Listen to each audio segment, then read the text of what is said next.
My name is Gideon Vance. For 5 years, I was the silent, invisible pillar holding up my son's beautiful, expensive life. He and his wife thought their success was their own. They never knew that every month, I was the one who made sure the bank didn't come knocking on their door. So when they told me I wasn't welcome for Christmas, they thought they were just sidelining an old man. They didn't realize they were also firing their financier. A few weeks later, my phone lit up with 28 missed calls. The bill, it turned out, had finally come due. Before I tell you how it all fell apart, do me a favor and let me know in the comments where you're listening to this story from. And if you believe that a parent's love should be met with respect, not taken for granted, please hit that like button and subscribe. It all started on a Saturday afternoon in early December. The sun was low in the sky, casting long shadows across my small, quiet living room in Atlanta. The air smelled of lemon oil and old wood, a scent of a life lived with care. I had the box open on the coffee table, the one I'd built from cedar a lifetime ago. Inside, nestled in soft, worn-out flannel cloths, were the ornaments. These were not the shiny plastic things you buy at a big box store. These were my life's work, in a way. A small, carved wooden angel, its wings worn smooth from 50 years of being held by my late wife, Serena. A little rocking horse with a missing ear, the first one my son Malik had ever painted. A tiny, intricate snowflake, the last piece I had carved my hands a little stiffer, now the lines not quite as sharp as they used to be. Every year on the first Saturday of December, I would take them out. I would clean them, polish them with a soft cloth, and remember the Christmas they came from. It was a tradition. In a world that was always rushing forward, it was my anchor. I was a construction foreman for 45 years. I built houses, bridges, things that were meant to last, and that's how I saw my family. Something you build with your own hands, with patience and with strength, something that is supposed to stand against any storm.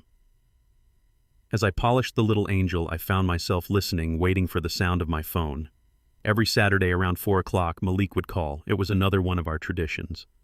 We'd talk about the falcons, about the neighbors, about the leaky faucet I was meaning to fix. It was the anchor of my week. And just like clockwork, the phone began to ring. I smiled a small, private smile. Some things at least you could still count on. I picked up the phone. "Hey there, son," I said, my voice full of a warmth I had been saving up all week. "Hey, Dad." Malik's voice came through, but it was different. Usually, it was a broad, easy sound full of the confidence of a man who was doing well in the world. Today, it was tight, stretched thin, like a wire pulled too taut. "Everything all right?" I asked, my fatherly instincts kicking in immediately. "You sound a little tired." "Oh yeah, no, everything's fine," he said a little too quickly. "Just busy, you know how it is. End of the year trying to close out some big projects." We talked for a few minutes, the usual small talk. But the tension in his voice never went away. It was there just beneath the surface, a low, discordant hum. Finally, I couldn't wait any longer. "So," I said, my voice full of a cheerful anticipation I did not feel. "I was just polishing up the old ornaments, thinking about the tree. I figure I'll drive up to your place the weekend before Christmas like we always do. Give us a few days to get everything ready for the big day." The silence on the other end of the line was not a normal pause. It was a dead, heavy silence, a void. I could hear him breathing a soft, nervous sound. "Malik," I said, a cold knot beginning to form in the pit of my stomach. "Son, you there?" "Yeah, Dad," he finally said, his voice a low, uncomfortable murmur. "I'm here. Listen, about Christmas." He hesitated, and I could practically hear him struggling, searching for the right words, the words that would soften the blow he was about to deliver. "Ashley and I, we were talking, and this year, we're just going to do something a little quieter." The lie was so obvious, so poorly constructed, it was almost insulting. The old grandfather clock in the hall had just begun to chime 4 when the phone rang, as reliable as the sun. I smiled, setting the small, half-polished wooden angel down on its soft cloth. Some things at least a man could still count on. I picked up the phone, my thumb swiping to answer before the second ring. "Hey there, son," I said, my voice full of a warmth I had been saving up all week. "Hey, Dad." Malik's voice came through a little distant, the sound of a man talking on a speakerphone while driving. "How's the week been treating you?"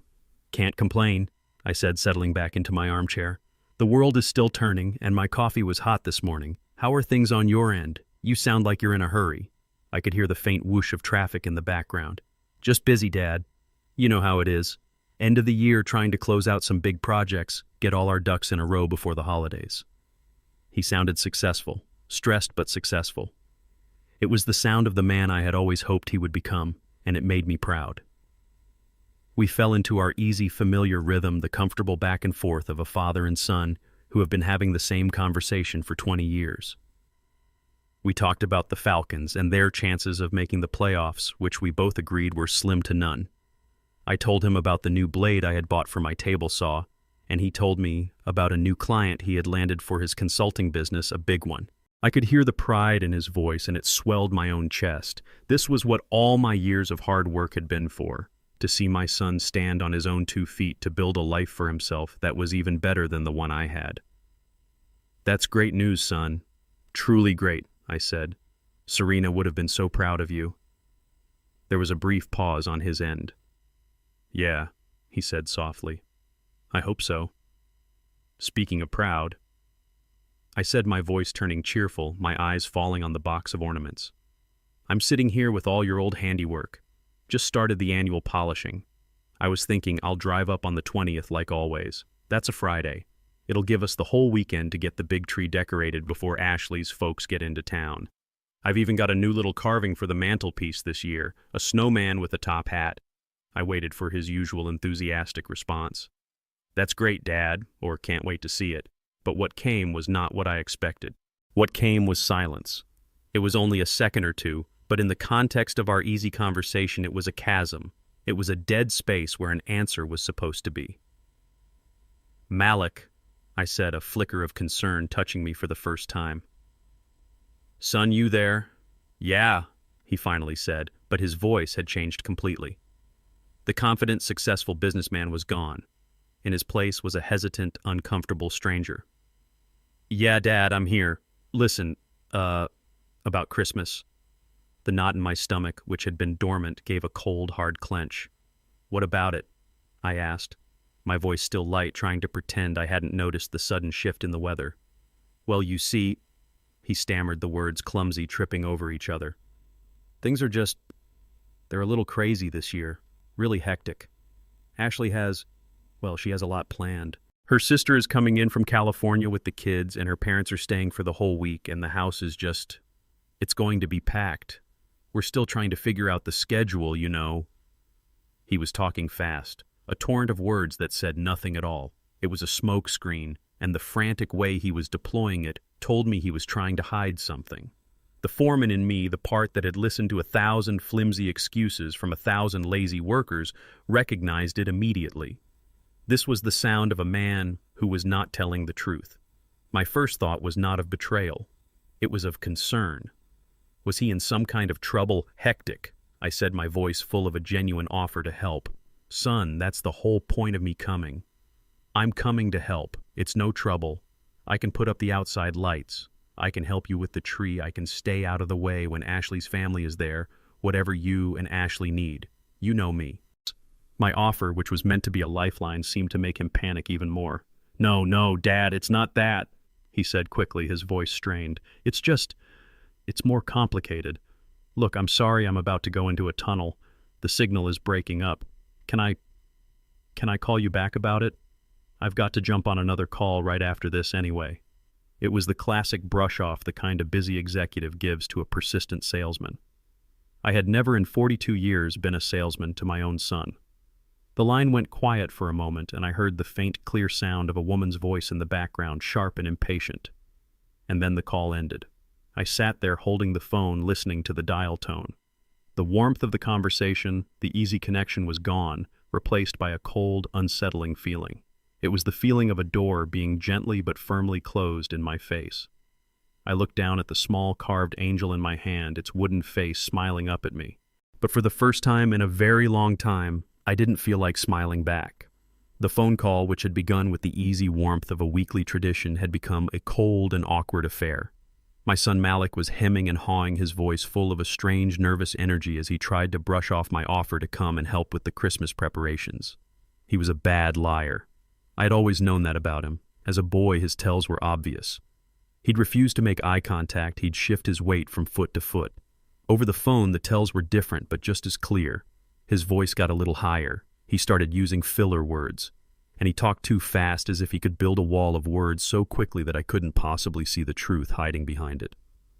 "The signal is fine, Malik," I said, my voice quiet but firm, cutting through his lie about going into a tunnel. "I can hear you perfectly. What is it you're trying to say, son? Just say it."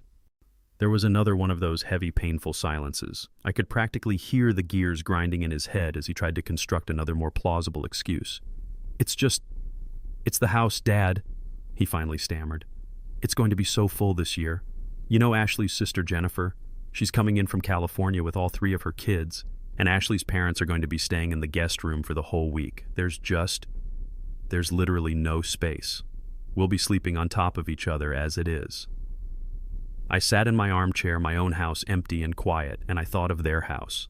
The house I had co-signed for. The 5-bedroom, 4-bathroom monstrosity with a finished basement that Ashley had called their forever home. The house where I had on more than one occasion slept on the perfectly comfortable pull-out sofa in the downstairs office after a late night of babysitting or helping with a project. No space. That wasn't the truth. "And," he continued, his voice gaining a desperate momentum, "you know how Ashley's parents can be. They're a little particular. They have their own traditions, their own way of doing things. Ashley just wants everything to be absolutely perfect for them this year. No stress, no complications." I thought of Ashley's parents, a pleasant, quiet couple from Ohio. Her father and I had spent the better part of the last 4 Christmases talking about football and old cars. Her mother had once spent an entire hour asking me how I carved the little wooden reindeers for my Christmas village. They were not particular. They were just people. No complications. That wasn't the truth either. "In fact," he said, throwing one last desperate excuse onto the pile, "we were just thinking of having a really small, quiet Christmas this year. You know, scaling everything back. Just something simple. So a quiet Christmas with his sister-in-law, his 3 nephews, and both of his in-laws staying for a week. That was the opposite of a quiet Christmas. That was an invasion." He was contradicting himself now. He was drowning in his own lies, and the desperate pleading tone in his voice was an insult to us both. I had to put a stop to it. "Malik," I said, and this time the warmth was gone from my voice, replaced by the cold, hard authority of a father who has been profoundly disrespected. "Stop. Just stop talking. I am your father. I have known you for 42 years. I know when you are happy, I know when you are sad, and I know when you are lying to me. And right now, son, you are lying." The silence that followed was absolute. I had called him on it. The game was up. "Let's not disrespect each other with these flimsy stories," I continued, my voice low and steady. "Whatever it is, be a man and say it to me straight. Look me in the eye, so to speak, and tell me the truth." I paused, and then I asked the question that had been hanging in the air since the moment he first hesitated. "Are you telling me that I am not invited to your home for Christmas?" I waited. I could hear his unsteady breathing. I could hear the faint sound of a car horn in the background of his call. He was trapped. There were no more excuses to hide behind, no more smokescreens. There was only my question, a simple, direct, and terrible question that demanded a simple, direct, and terrible answer. Finally, his voice came so quiet it was barely a whisper. It was the voice of a little boy who had been caught with his hand in the cookie jar, the voice of a man drowning in his own weakness. "Just for this year, Dad." He breathed the words full of a shame that was almost palpable. "I'm so sorry. It's complicated. Ashley wants..." He couldn't finish the sentence. He didn't have to. I felt the last of my hope wither and die. "I see," I said. And in those 2 words I poured a lifetime of disappointment. He had made his choice. He had chosen his wife's desire for a perfect Christmas over his own father. "Dad, please try to understand," he began, but I couldn't listen to any more. I couldn't listen to him try to justify the unjustifiable. "I have to go, son," I said, my voice as empty as my heart. And I ended the call. I hung up the phone on my only child, and I was left alone in the quiet room with the ghosts of 1,000 Christmases past and the cold, hard reality of the Christmas that would never be. The confession, when it finally came, was a pathetic, wounded sound. A whispered yes from a 42-year-old man who sounded like a guilty child. My son. The silence that followed was a chasm of my own disappointment. I had raised him to be a man of integrity, a man who stood for something, a man who faced his obligations head on. And here he was, cowering on the other end of a phone line, having just traded his own father for a quiet life and a happy wife. The pain of the rejection was sharp, but the pain of my disappointment in him was a deeper, duller ache. "Dad, please," he began again, his voice a low, desperate plea. He was trying to repair the damage, to smooth over the wound he had just inflicted. "Please try to understand. It's not like that. It's not about you. It's just..." Ashley feels very strongly about it. Her parents, you know, they're getting older, and she just wants one perfect, flawless Christmas for them. The house is going to be so chaotic with her sister's kids, and she's so stressed. She's been planning this for months. He was still talking, but I was barely listening. All I could hear was, Ashley wants, Ashley feels, Ashley's parents. He was talking about his wife's desires, his wife's stress, his wife's family. Where in any of this was his own father, I had become a complication, a logistical problem to be managed in his wife's grand, perfect plan. He was still stammering, still trying to build a flimsy wall of excuses for me to climb. "It's just for this 1 year, Dad, I promise," he said, the lie sounding thin even to his own ears. "Next year, everything will go back to normal. We'll get the biggest tree they have, and you can come up for a whole week. It'll be great." And then I heard it. It was not loud. It was a sound from the background of the call, the sound he thought I wouldn't be able to hear. It was her voice, Ashley's. It was not a shout. It was a sharp, impatient, and commanding whisper, the kind a person uses to correct a disobedient dog that is embarrassing them in public. "Malik," she hissed, her voice cutting through the phone line like a razor blade. "Are you done yet? For heaven's sake, just tell him so we can move on." And there it was, the truth. Not the stammered, shameful, watered-down version my son had been trying to sell me, but the pure, unadulterated truth. "Just tell him." The words dripped with a cold, dismissive impatience. This wasn't a painful family negotiation to her. This was an inconvenient task on her to-do list, and her husband was taking too long to complete it.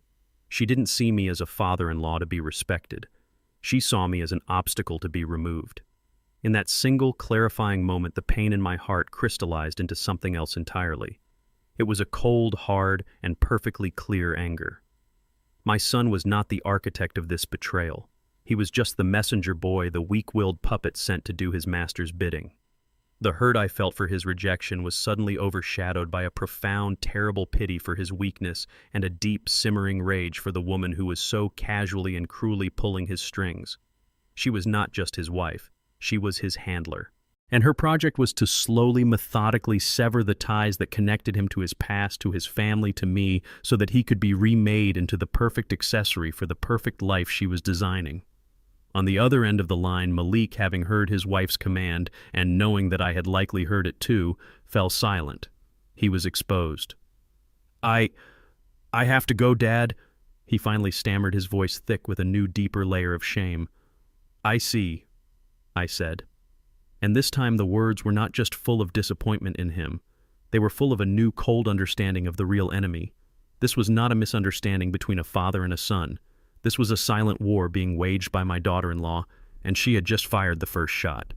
"Goodbye, Malik," I said, and I ended the call. The real battle was not with my son. It was for him.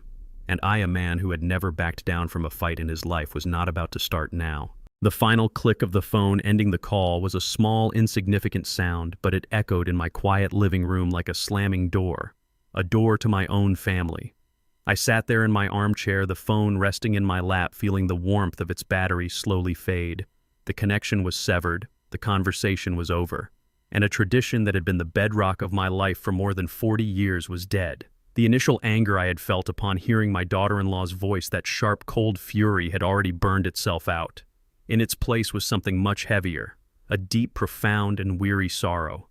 It was the grief of a man who suddenly realizes he is a stranger in his own life story. The son I had raised, the man I was so proud of, had been reduced to a stammering messenger, a man so afraid of his own wife that he could not even find the courage to be honest with his own father. It was a disappointment so vast, it felt like a physical weight pressing down on my chest, making it hard to breathe. My gaze fell upon the coffee table. It was covered in the ghosts of 1,000 Christmases past. The little wooden ornaments, each one a chapter in our family's history, were spread out on their soft flannel cloths, waiting to be polished, waiting for their moment to shine. They looked different now. They were no longer symbols of joy and continuity. They were relics of a life that no longer existed, artifacts from a forgotten time, when I was not just a father, but a welcome part of my own family.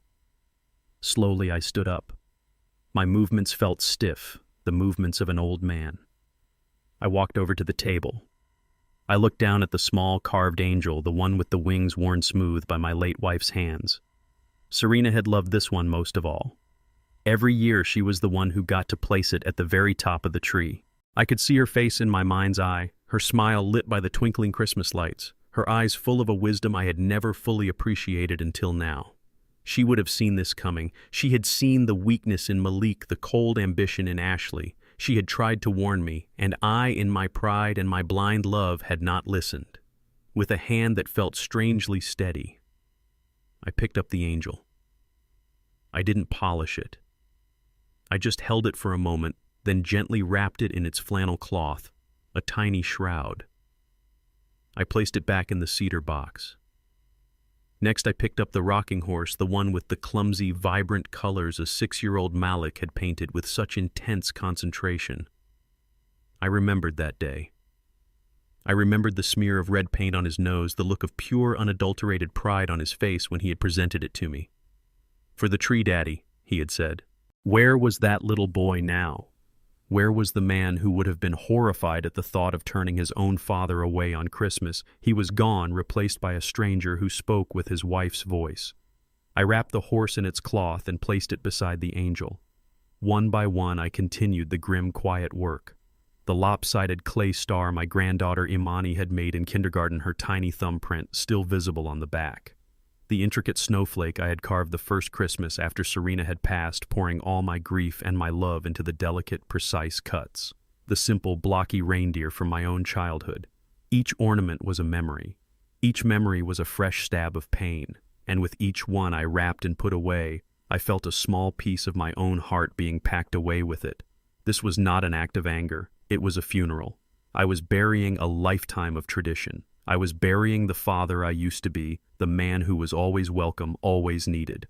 My son's words echoed in my head. "Just for this year, Dad." He had said it to soften the blow, to offer a false hope of reconciliation. But I knew better.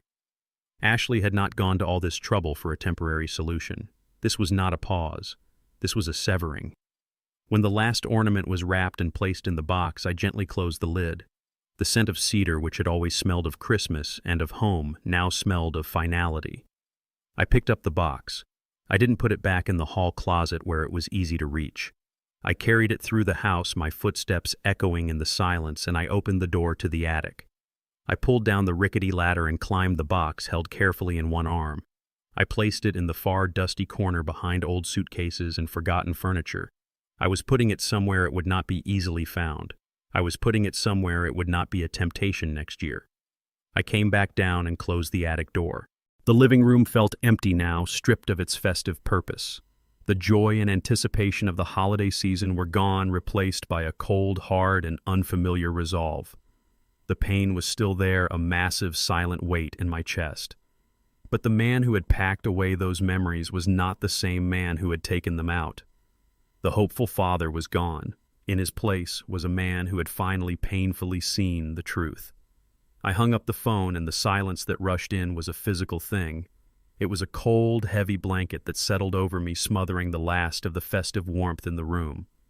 The cedar box, now closed, sat on the coffee table like a small coffin. A coffin for a family tradition.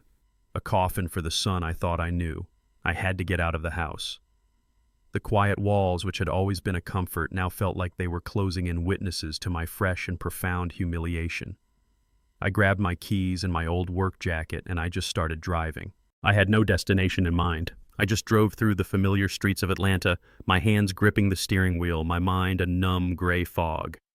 The phone call replayed in my head, a cruel, endless loop.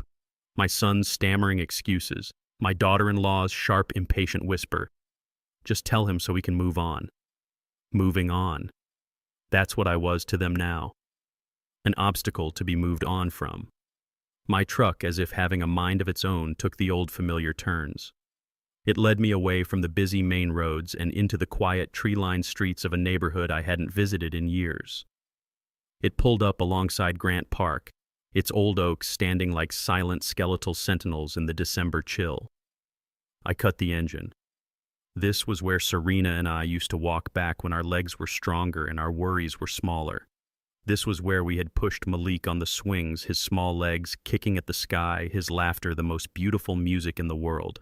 I got out of the truck and walked over to a specific bench, the one under the big magnolia tree, its wood worn smooth by time and memory. Our bench. I sat down, the cold of the wood seeping through my jacket. A few families were at the playground, their children's bright coats a splash of color against the gray afternoon. I watched a young father push his daughter on a swing, her face a mask of pure, unadulterated joy. And the memory which had been hiding just beneath the surface of my pain finally broke through. It was the day of Malik and Ashley's wedding 15 years ago. The reception was a loud, lavish affair at a fancy downtown hotel, something far grander than Serena and I had ever had. The music was thumping and the air was thick with the scent of expensive perfume and champagne. Serena and I had slipped out onto a small balcony to catch our breath, to find a moment of quiet in the middle of the storm. We stood there looking through the glass doors at the party inside. We could see Malik and Ashley on the dance floor laughing, caught in their own world. "Look at him, Serena," I had said, my chest swelling with a father's pride. "He looks so happy. She's a beautiful girl." Serena, who was leaning against the railing, didn't answer right away. "Yes, she is beautiful," she finally said, her voice soft and thoughtful. "And she has made our son very happy tonight." There was a but in her voice, a quiet reservation that I didn't want to hear on such a happy day. "But what?" I had prompted, a little annoyed. She turned to look at me. Her eyes, those wise, perceptive eyes that had always seen the world more clearly than I did, were full of a deep and complicated love for our son. "You see that look in her eyes, Gideon?" she asked. "The way she looks around the room, the way she assesses everything. That's a look I know. It's the look of someone who is always calculating, always looking for the next better thing. Our boy, he has a good heart and a strong back. He will give her everything he has. He would tear down the moon and the stars for her if she asked." She paused, and then she delivered the words that had come back to haunt me tonight. "My only worry, my love, is that for a girl like that, everything he has will never be enough. She will always want more than he can give." "Oh, Serena," I had said, laughing, trying to dismiss her concerns. "Don't be so hard on the girl. It's their wedding day. They're in love. Just let them be happy." I was the proud father, the optimist, the man who wanted to believe in the fairy tale. She had just shaken her head, a small, sad smile on her face, and looked back through the window. "I hope you're right, Gideon," she had whispered. "I truly do." Now sitting on that cold park bench, an old lonely man, her words echoed in my mind not as a warning, but as a prophecy that had been fulfilled. Serena had seen it from the very beginning. She had seen the hunger in Ashley, the ambition that would never be satisfied. The uninvitation to Christmas, it wasn't a sudden whim. It was the logical conclusion of a 15-year project. A project to elevate her own status, to build a perfect, curated life, and to slowly, methodically sand away all the rough, working-class edges of my son's past. And I, with my calloused hands and my simple, honest life, was the biggest, roughest edge of all. The pain of the rejection was still there, but now it was mixed with the profound, aching grief of missing my wife's wisdom. She had seen the storm coming, and I had been too busy admiring the clear blue sky to listen. The cold that seeped into my bones was not just from the winter air. It was the cold of a man who finally understands that he is utterly and completely alone in his fight. But in that understanding, a new resolve began to form. This wasn't just about my wounded pride anymore. It was about honoring Serena's memory. It was about standing up for the simple, honest values she had seen so clearly were under attack. She would not have wanted me to go quietly. She would have wanted me to fight. And so I would. The cold of the park bench had seeped deep into my bones, but I didn't move. Dusk was beginning to settle, painting the sky in shades of bruised purple and gray. The families at the playground had packed up and gone home, and I was left alone with the ghosts of the past and the cold, hard reality of the present. To understand how a father could be erased from his own family's Christmas, you have to understand how that family was built. And the truth is, the house my son lived in, the very stage for his perfect life, was built on a foundation of my love and his ambition. And it all started 5 years ago at my own kitchen table. The memory is as clear as a pane of glass. It was a Sunday, and Malik and Ashley had come over for dinner, a weekly tradition we still had back then. I had made my famous pot roast, and the house was filled with the warm, comforting smell of a slow-cooked meal. Malik was practically vibrating with an energy I hadn't seen in him since he was a boy who had just won a big game. He was 37 years old, and he had a dream. "Dad," he had said, leaning over the table, his eyes blazing with excitement. He spread a set of professionally printed brochures out between the salt and pepper shakers. "This is it. Vance Consulting. I'm finally doing it. I'm going out on my own." I looked at the brochures. They were slick and impressive. He had a logo, a business plan, a list of potential clients he had been cultivating for months. For years, he had been working for a big downtown firm making other people rich. Now he wanted to build something for himself. I felt a surge of pure, uncut pride. This was my son. A builder just like his old man, only he was building with ideas instead of wood and concrete. "This is wonderful, son," I said, my voice thick with emotion. "Your mother would have been so proud." Ashley, who had been watching him with a look of intense proprietary pride, then spoke up. "It's more than just a business, Gideon," she said, her voice smooth and polished. "It's a brand, and for a brand like this to succeed, it needs to project success from day one." She slid her tablet across the table, and on the screen was a picture of a house. But it wasn't just a house. It was a statement. It was a massive modern structure of glass and steel and sharp angles, the kind of place you see in architecture magazines. It was perched on a hill in one of those new exclusive suburbs north of the city with a panoramic view of the skyline. It was cold and beautiful, and it looked like it cost a fortune.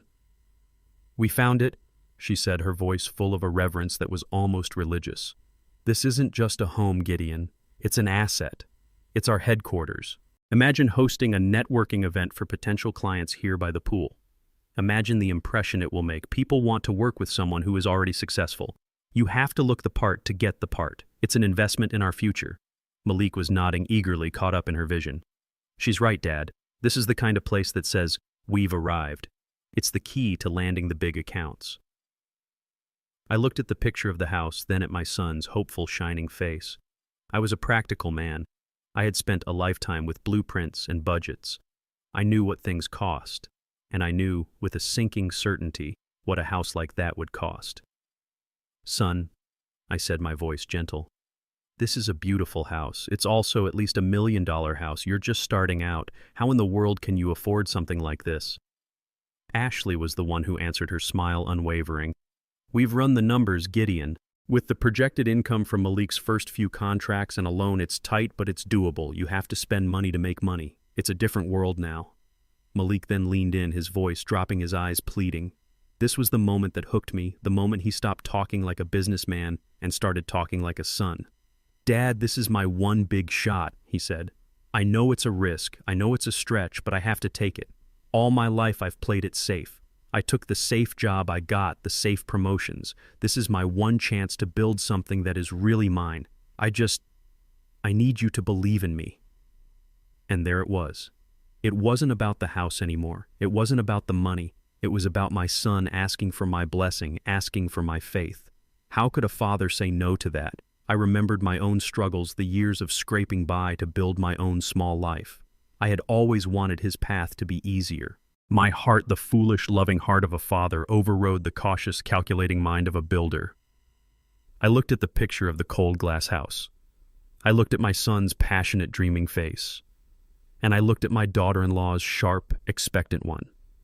And I knew that I would do whatever it took to help him. I just didn't realize at the time what the true cost would be. The memory of that Sunday dinner of my son selling me his dream was the first link in the chain. The second link was forged a week later, not at my warm kitchen table, but in a cold, sterile cubicle at a downtown bank. My son's dream was about to collide with reality, and reality came in the form of a tired, middle-aged loan officer named Mr. Henderson. Malik had asked me to come along for moral support, he'd said. At the time, I thought it was a sweet gesture, a son wanting his father's presence at a big moment. Now I see it for what it was, the first step in a negotiation, a way to have me already at the table when the time came to ask for what they really wanted. We sat in 3 uncomfortable chairs, the air smelling of stale coffee and industrial carpet cleaner. Mr. Henderson's desk was a monument to orderly, impersonal finance. It was covered in neat stacks of paper, a multi-line telephone, and a large computer monitor displaying columns of numbers. Malik and Ashley were dressed to the nines. My son wore a suit that was a little too tight in the shoulders, a look of nervous, hopeful energy buzzing around him. Ashley wore a sharp, expensive-looking dress, her face a mask of confident expectation, as if the loan's approval were a mere formality. I was just there in my clean work pants and a pressed shirt, a relic from a different world. Mr. Henderson began with a series of polite, practiced smiles. "Well, folks," he said, tapping a thick file on his desk, "I've had a chance to go over all your paperwork. Mr. Vance," he said to Malik, "I have to say your business plan is very impressive, ambitious.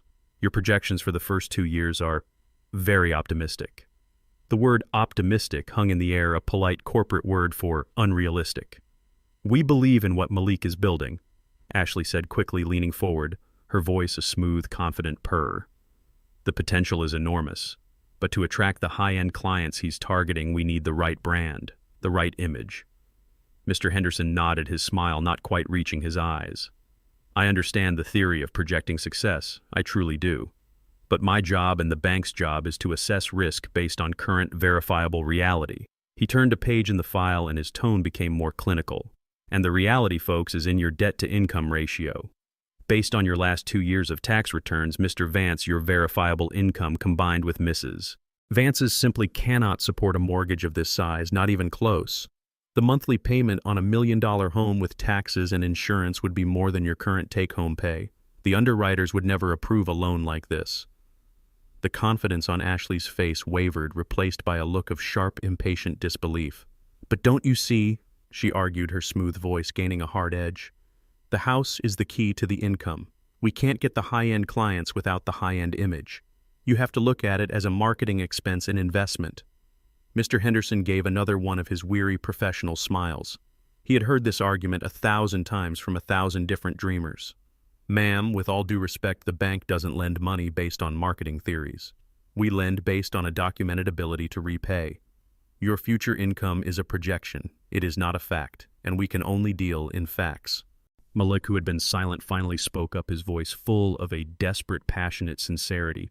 "Mr. Henderson," he pleaded, "I understand the numbers look tough, but you have to understand I will not fail. I will work 24 hours a day, 7 days a week to make this business a success. I'll do whatever it takes. I just need the chance. I just need the bank to believe in me." The loan officer's expression softened for a moment. He looked at my son, and I think he saw a glimpse of the good, hard-working man underneath the foolish ambition. "Son," he said, his voice kind but firm, "I have no doubt about your work ethic. I can see the passion in your eyes, and I wish you all the success in the world." He then closed the file on his desk, a gesture of quiet finality. "But the numbers are the numbers, and my personal feelings don't change what the underwriting guidelines will allow. I'm very sorry, but at this time the bank cannot approve this loan. It is simply too much risk." The rejection, as polite and professional as it was absolute. The air went out of the room. I watched as my son's face, which had been so full of hope and excitement just minutes before, seemed to collapse. The light in his eyes went out, replaced by the dull gray look of failure and humiliation. He had put his dream on the table and it had been rejected. He just stared at the closed file, his shoulders slumping in defeat. Ashley's reaction was different. Her disappointment was not quiet. It was a cold, hard anger. Her face was a mask of fury, her lips pressed into a thin white line. Her perfect plan had just been derailed by a man in a cheap suit, and she was radiating a silent, venomous rage. The walk out of the bank and into the bright afternoon sun was one of the longest of my life. The 3 of us didn't say a word. Malik was crushed. Ashley was furious. And I was watching my son's dream die. A part of me, the practical builder, the man who knew the cost of things, was relieved. But the father in me, the man who had just witnessed his child's spirit be broken, felt an overpowering urge to fix it, to make the pain go away. It was a feeling I knew well. It was the feeling that had guided my hand for 50 years. And it was the feeling that was about to lead me and my son down a very dangerous road. The memory of that bank meeting of my son's crushed and broken spirit is the one that haunts me the most. A man can endure his own failures, but to witness the failure of your child, to see the bright, hopeful light in their eyes extinguish right in front of you, that is a pain of a different kind. It is a pain a father is biologically programmed to try and fix. And in that moment, sitting in the back of my own truck in a bank parking lot, I made a decision. A decision born not of logic or wisdom, but of pure, unadulterated, and foolish fatherly love. A decision that would set the stage for all the heartbreak that was to come. The ride back from the bank was a tomb of silence.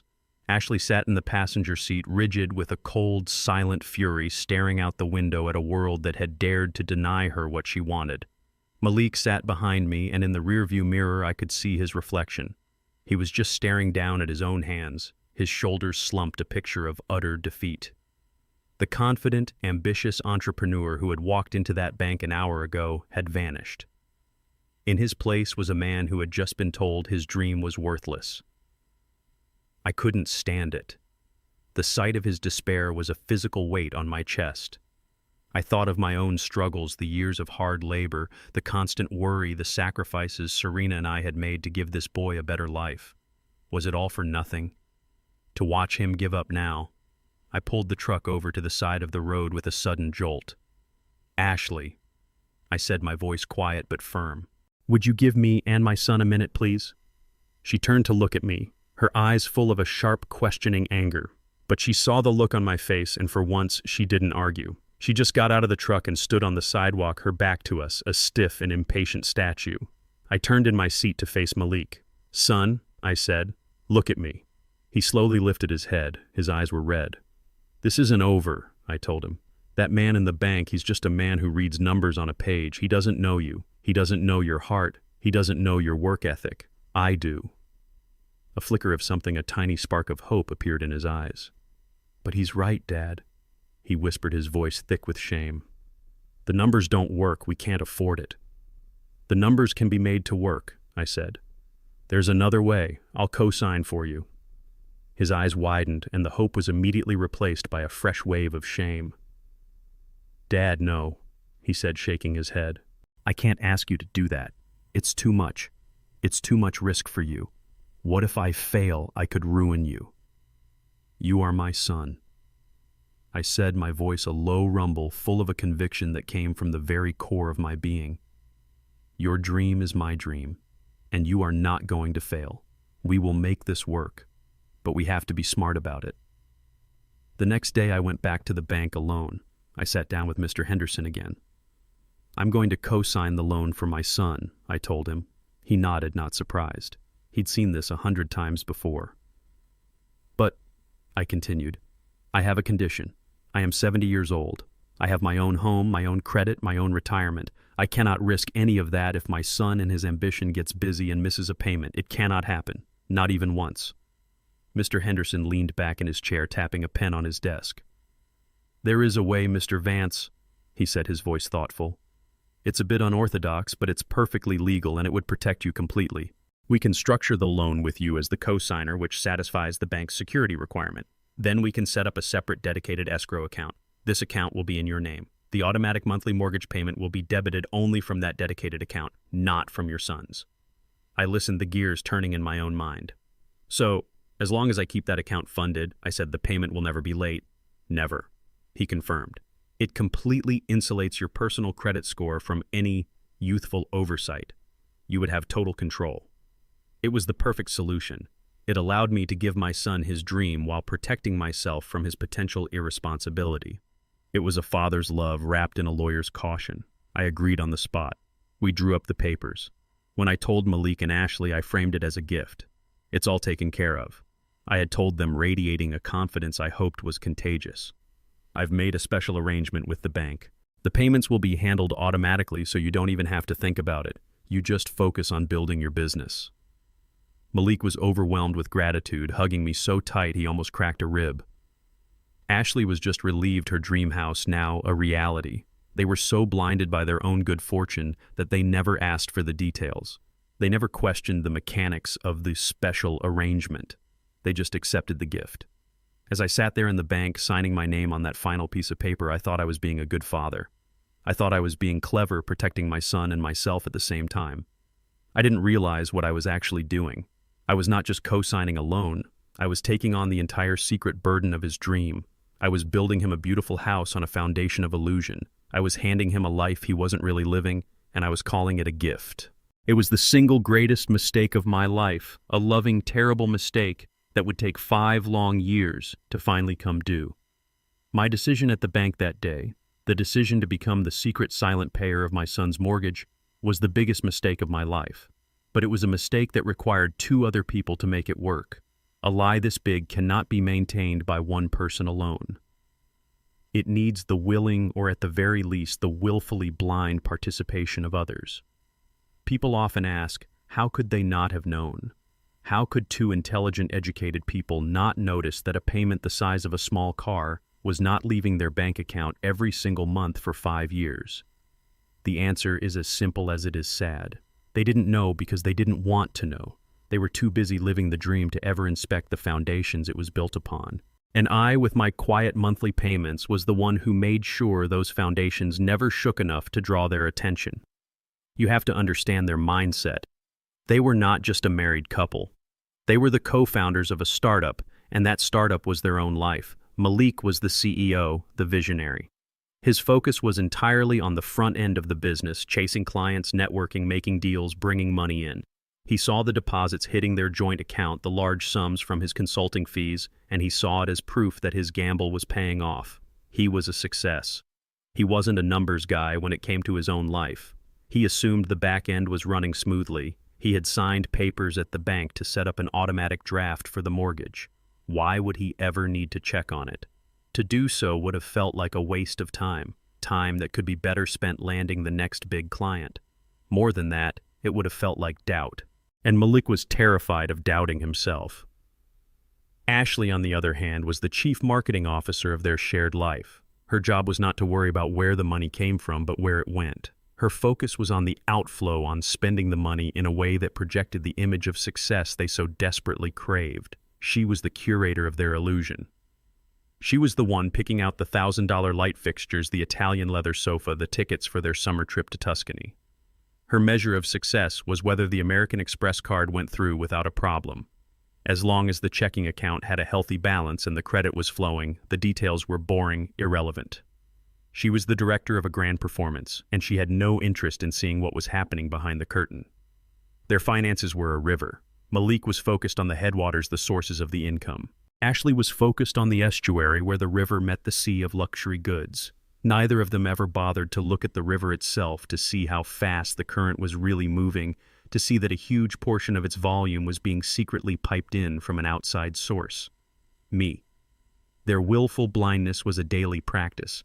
I can picture it perfectly. A bank statement would arrive in the mail, a thick, intimidating envelope. Ashley would pick it up, glance at it with disdain, and toss it directly into the shredder without even opening it. "It's all online, honey," she would say if Malik asked. "Who needs all this paper clutter?" But they never went online, not really. They would log in, see the 5-figure balance in their checking account, and log out satisfied. They never clicked on the Details tab. They never downloaded a full statement. To do so would have been to invite a truth they were not prepared to face, that the numbers didn't add up, that they were living far, far beyond their means. I was the safety net that made their high-wire act possible. By guaranteeing that the single largest, most important bill was always paid, I removed the primary source of financial anxiety from their lives. I took away the natural consequences that would have forced them to be more careful. I gave them a false sense of security so complete that they never felt the need to look down. My love, my quiet secret sacrifice, had not been a gift. It had been an anesthetic numbing them to the reality of their own precarious situation. And so, for 5 years, the illusion held. They hosted lavish parties in their beautiful glass house, confident in their success. They traveled the world secure in their financial stability. They moved through their lives with the easy, unburdened confidence of people who believed they had earned it all. They never knew that their entire life was a carefully constructed fiction, and I was its silent and most foolish author. A few days later, I drove out to Lake Lanier, my old fishing rods rattling in the back of my truck. The sky was a high, clear blue, and the air was cold and sharp. It was a perfect day for thinking. And I wasn't going alone. When I pulled into the muddy lot by the boat ramp, my oldest and dearest friend Jamal Lewis was already there, leaning against his old truck, a thermos of coffee in his hand. Jamal and I had known each other since we were boys. We had gone from chasing girls to raising families to retiring, all in the same town. He was a retired history teacher, a man who saw the world in patterns and long arcs of cause and effect. He was sharp, cynical, and fiercely loyal. He was the only man on earth I could tell this to. We didn't speak much as we got the boat ready and motored out to our favorite quiet cove. That was the beauty of a friendship that old. The silences were as comfortable as the conversations. We cast our lines into the still, dark water, the small splash of the lures the only sound for a long time. It was Jamal who spoke first. He was like that, patient, but he knew when the silence had gone on long enough. "All right, Gideon," he said, not taking his eyes off his fishing line. "You've been quiet for 2 hours, quieter than usual. I've seen that look on your face exactly twice before. Once when Serena passed, and once when you found out Malik was moving his business into that fancy glass building you knew he couldn't afford. So, what is it this time?" I reeled my line in slowly, the rhythmic motion, a small physical comfort. "He called me last Saturday." I began, my voice a low, flat thing. "Malik, we had our usual talk, and then I mentioned Christmas." I told him everything. The stammering excuses about the house being too full, about Ashley's particular parents. My final direct question. My son's whispered shameful confession. And then the final clarifying blow, Ashley's sharp, impatient voice in the background. "Just tell him so we can move on." Jamal was silent for a long time. He reeled in his line, checked his bait, and cast it out again with a sharp flick of his wrist. When he finally spoke, his voice was a low, angry growl. "So let me get this straight," he said, his eyes hard. "You co-signed on a house you knew he couldn't afford, a house his wife picked out to impress people you don't even know. For 5 years you have been the silent, invisible pillar holding up their entire fantasy life. And now that her castle is secure, now that she's ready to play the grand lady of the manor for her own family, she has decided the old king who built the castle is no longer welcome to attend the feast." Hearing it laid out so plainly in Jamal's blunt, unforgiving words was like a punch to the gut. It was the truth stripped of all the soft, forgiving language of a father's love. "That's about the size of it," I said, my voice hoarse. "And you just accepted it?" Jamal asked, his voice incredulous. "You just said okay and hung up." "What else was I supposed to do, Jamal?" I asked, the old weariness creeping back into my voice. "Yell at him. Plead with him. He's a grown man. He made his choice." "His wife made the choice," Jamal corrected, his voice sharp as a filleting knife. "He just went along with it because that's what he does. That boy, I love him like he's my own kid, you know that, but he's always been weak where she is concerned. He's so desperate to give her the world she wants that he's forgotten the man who gave him the world in the first place." He shook his head in disgust. "This isn't new. This is a pattern. She's been building a wall around him for 15 years, brick by brick. This is just the last brick." He looked at me, his gaze intense. "You are a better man than me, Gideon. If my son did that to me after I had secured his future, I'd burn his whole world to the ground." "It's not about burning anything down," I said, though a cold fire was beginning to smolder in my own chest. "It's about respect. It's about knowing your place in your own family." "Exactly," Jamal said, pointing his fishing rod at me. "And she has shown you your place. It's outside in the cold. So the question is, Gideon, the only question that matters now. What are you going to do about it?" His question hung in the cold, still air between us. What was I going to do about it? For days, I had been drowning in the hurt, in the memory, in the disappointment. I had been looking at the past, but Jamal was right. The only thing that mattered was the future, the next move. The silence on my end had been a reaction of pain. But what if it could be something else? What if my silence could become A weapon. The thought, once it entered my mind, did not leave. My question, "What are you going to do about it?" hung in the cold, still air of the cove. It wasn't a question directed at Jamal. It was a question I was asking myself, a question I had been wrestling with since I had packed away those Christmas ornaments. I had been drowning in the past, in the hurt, in the memory of my wife's words. I hadn't allowed myself to think about the future. I didn't know how. Jamal reeled in his line with a few slow, deliberate turns of the crank. He set his fishing rod down in the boat, the light clatter a loud sound in the quiet morning. He turned to face me, his full attention now on me, not the water. His face, usually so quick to a laugh, was serious, the face of a teacher about to deliver a difficult but necessary lesson. "First of all, Gid," he began, his voice a low, steady rumble, "I want you to hear this. The way you're feeling right now, that anger, that deep, profound hurt that feels like a betrayal of your very soul, it's not just justified, it's overdue. You have every right to feel every last ounce of it. You have been played for a fool by your own family, and there's no shame in finally admitting that." His words were a strange comfort. He wasn't telling me to calm down to see it from their side. He was giving me permission to feel the rage I had been suppressing. "But the anger isn't the point," he continued, leaning forward, his elbows on his knees. "The anger is just the symptom. The disease is something else entirely. Let me tell you what I see as an outsider who has been watching this play for 15 years. I see a good man, a great father, who has spent his entire life making it impossible for his son to fail. And because of that, my friend, you have made it impossible for him to truly succeed. You have made it impossible for him to become his own man." He picked up a loose stone from the bottom of the boat, turning it over and over in his calloused fingers. "You didn't just co-sign a loan for that house, Gideon," he said, his voice dropping. "You built your son a beautiful gilded cage. It's a lovely cage, mind you, all glass and steel with a great view. You furnished it for him. You made sure the heat was always on, and you made damn sure the landlord, the bank, was always paid so he'd never have to worry about being evicted." He looked me straight in the eye, and his words hit me with the force of a physical blow. "And now your boy is sitting in that cage with his pretty little bird, Ashley.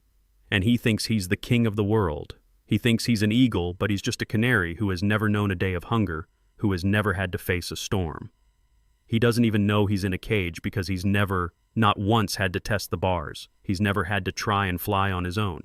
He tossed the stone into the water, the small splash echoing in the cove. "And his wife, she's not just in the cage with him. She's the one who's constantly redecorating it, demanding it be made bigger, more expensive, more impressive to the other birds. She loves the cage. She just doesn't like the old working-class man who built it hanging around and reminding her that it's all a gift. She wants to believe she earned it." Everything he said was the truth, a brutal, ugly, and undeniable truth. I had been the architect of my own son's weakness. My love had been his crutch for so long that he had forgotten how to walk. "So, you keep asking what you're going to do," Jamal said, his voice softening slightly. "And the answer is the hardest one of all for a man like you. You are going to do nothing. You stop. You stop paying for the cage. You stop delivering the seed and the fresh water every month. You are going to open the door, step back, and you are going to let that bird see if he has the wings to fly or if he's just going to sit on his perch and chirp until he gets hungry." "He'll fall, Jamal," I whispered, the father in me crying out in protest. "He'll fall, and she'll never forgive him." "Maybe," Jamal said with a shrug. "Maybe he will. But a man doesn't learn how to get up until he's fallen a few times. You've spent his whole life catching him before he hits the ground.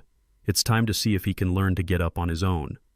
Sometimes the greatest act of love is to let your children feel the full, terrifying weight of their own choices." He picked up his fishing rod again. "It's a hard lesson, Gid, for both of you." I sat there, his words echoing in the silence. Stop building the nest. It was so simple and so impossible. It went against every instinct I had. And yet I knew he was right. I had been the unseen pillar. And the only way to see if the house they had built was real was to pull the pillar away and see if it could stand on its own. I picked up my own rod, my movements no longer aimless but deliberate. A decision was forming, a cold, hard, and terrifying decision. "The hardest lessons," I said, my voice a low rumble, "are the ones that stick." Jamal's words hung in the quiet cove as stark and as clear as the winter sky above us. He picked up his fishing rod again, his part in the conversation finished. He had delivered the hard truth as a good friend does, and now he was giving me the silence to let it sink in. I stared at my own fishing line, a thin, nearly invisible thread disappearing into the dark, cold water. For 50 years I had been a thread just like that, a lifeline my parents held, never once wondering if the man on the other end was getting tired, if his own hands were getting raw from the strain. You built your son a beautiful, gilded cage. The metaphor was a cruel one, but it was true. I saw it so clearly now. I had thought I was giving him a foundation, a head start. But I had not given him a floor to stand on. I had given him a safety net that had prevented him from ever learning how to land on his own 2 feet. My help had not been a boost. It had been a barrier to his own growth, his own failures, his own potential manhood. I had been so focused on protecting him from struggle that I had robbed him of the strength that only comes from it. And Ashley. Jamal was right about her too. I had seen her as a difficult, ambitious woman. I had not seen her as the keeper of the cage, the one who polished the golden bars and demanded it be filled with ever more expensive toys, all while resenting the man who was silently paying for it all. She did not want a partner in my son. She wanted an accessory, a provider for a lifestyle she felt she was owed. And I, with my secret, steady stream of money, had been her silent, unknowing accomplice. My mind drifted back again to my Serena, to her quiet, knowing eyes. She had seen the truth not in the numbers like Jamal, but in the character. She will always want more than he can give. My wife's warning and my friend's blunt advice were 2 sides of the same coin. Serena had seen the spiritual rot, the insatiable hunger in Ashley. Jamal had seen the practical consequence, the gilded cage my love had built. They had both seen the truth from their own vantage point. I was the only one standing in the middle, too close, too blinded by a father's love to see the whole picture. Until now. I looked out across the water. The sun was beginning to dip below the tree line, painting the calm surface of the lake in shades of orange and deep purple. A profound, aching sadness settled over me. Sadness for my son's weakness. Sadness for my wife's unheeded wisdom. Sadness for the years I had spent watering a garden of lies. The hurt of the Christmas rejection was still there, but it was changing. It was no longer the hot personal sting of a wound. It was becoming something colder, heavier. It was becoming the weight of a necessary and overdue judgment. Jamal was wrong about one thing. He had said I should burn it all down, but I am not a man who burns things. I am a builder. I spent my life with plumb lines and levels, with blueprints and foundations. I know that when a structure is unsound, you don't always take a torch to it. Sometimes you have to force a correction. You have to expose the faulty foundation, strip it down to the studs, and see if the people living inside have the will to rebuild it on solid ground. And that was it. The decision, when it finally arrived, was not a lightning strike of anger. It was a slow, cold, and quiet settling in my soul. This was not going to be an act of revenge. Revenge was a messy, emotional, and ultimately unsatisfying business. This would be a correction, a precise, methodical, and silent adjustment of reality. I would not yell, I would not accuse, I would not even explain. I would simply withdraw my hand and let the pieces fall where they may. I would let the natural laws of finance, the cold, hard logic of the world they so desperately wanted to be a part of, be the judge and the jury. My son had been living in a house with a crooked foundation. My love, my sacrifice had been the shims and props I had been using for years to keep it level, to keep the cracks from showing. Now I was going to quietly walk into the basement and remove the props, and we would all finally see if the house could stand on its own. I reeled in my line, the motion no longer tired but purposeful. "Let's head back," I said to Jamal, my voice a low, steady thing he had not heard from me all day. "I've got things to do." He looked at me, a long, searching look. He saw the change in my eyes. The hurt was still there, but the indecision was gone. In its place was a cold, calm resolve. He didn't ask what I was going to do. He didn't need to. He just nodded, started the engine, and turned the boat back towards the shore, leaving the last of the evening sun behind us. The quiet conversation I'd had with myself on that park bench was the turning point. The decision once made settled in my soul like a great heavy stone. It wasn't a decision made in anger, but in a kind of profound, weary clarity. The drive home from my fishing trip with Jamal was the first drive in a long time where my mind wasn't racing with worry about my parents or my son, or the endless list of things that needed fixing. It was just quiet.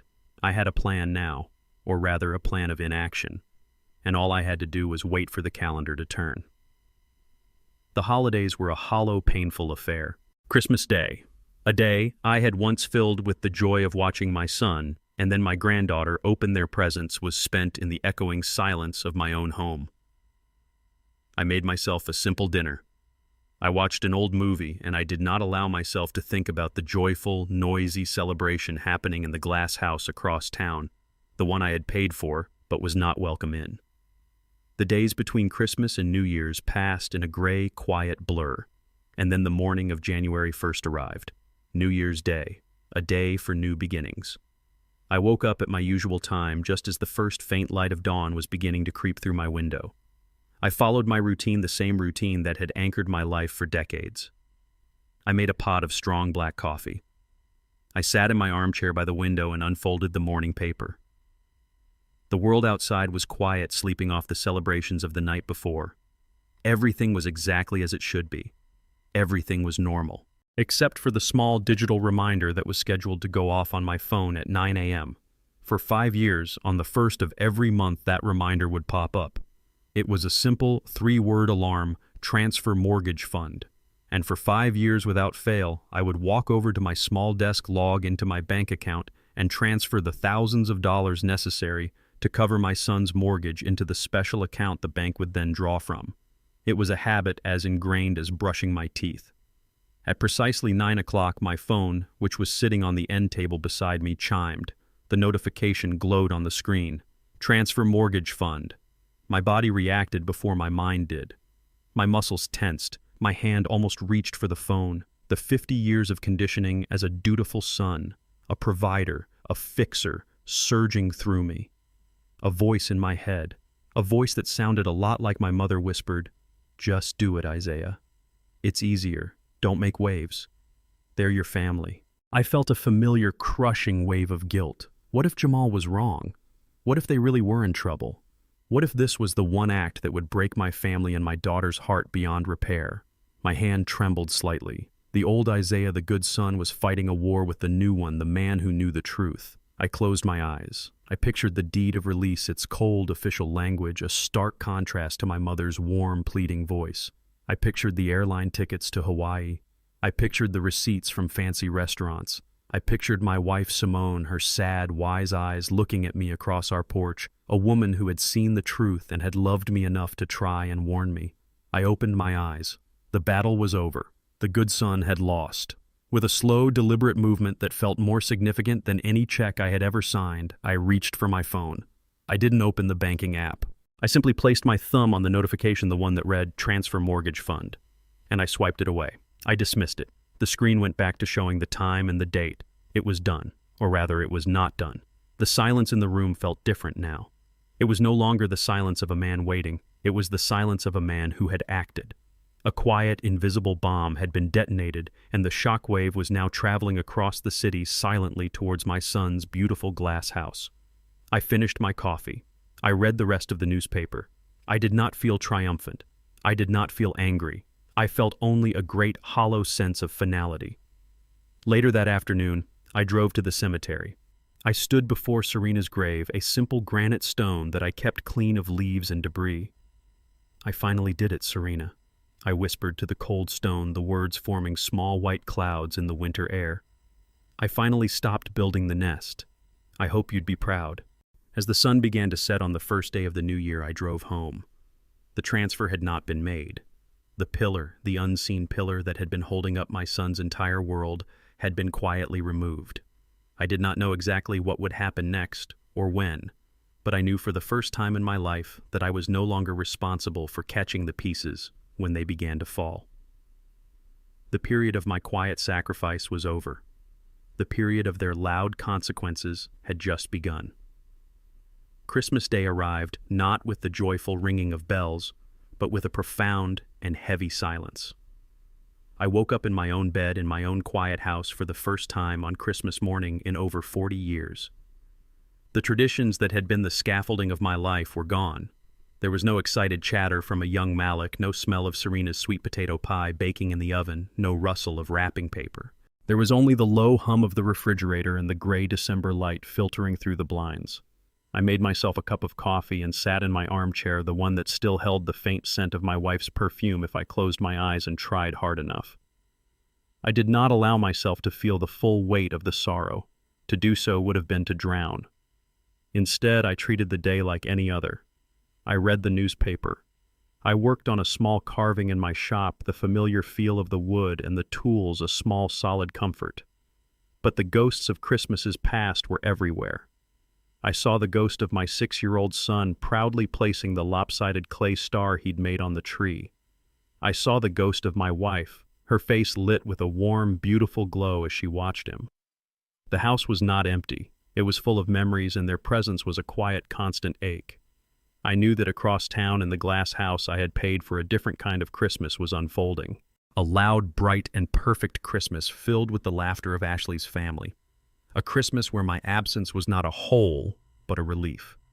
A necessary subtraction to make the picture complete. The thought was a cold, hard stone in the pit of my stomach, but I did not let it break me. I had made my decision. This loneliness was the price. The new year came and went. January settled over the city, a month of cold rains and quiet introspection. And on the first of the month, for the first time in 5 years, I did nothing. The automatic reminder on my phone chimed and was dismissed. The transfer was not made. The pillar was removed. And then I waited. The first ripple of the consequences was, I'm sure, almost invisible. It would have arrived around the 15th of January, a single unassuming envelope in the stack of mail at my son's house. It was a standard computer-generated letter from the bank's mortgage division. I can picture the scene perfectly. Malik, busy with his work, would have barely glanced at it. It would have been Ashley who opened it, her perfectly manicured nails slitting the envelope with casual impatience. I imagine she would have read the first line, "Dear Mr. and Mrs. Vance. This is a friendly reminder that your mortgage payment due on the first of the month has not yet been received." Her first reaction would not have been panic. It would have been annoyance, a deep, profound annoyance that the orderly, perfect world she had so carefully constructed had been momentarily disrupted by such a trivial, bureaucratic error. "Malik, honey," she would have called out, her voice dripping with condescension, "the bank is being ridiculous again." She would have shown him the letter, and he, trusting the automatic system I had set up, would have agreed with her. "It must be a computer glitch," he'd say. "Their systems are always messing up. I'm sure it will sort itself out."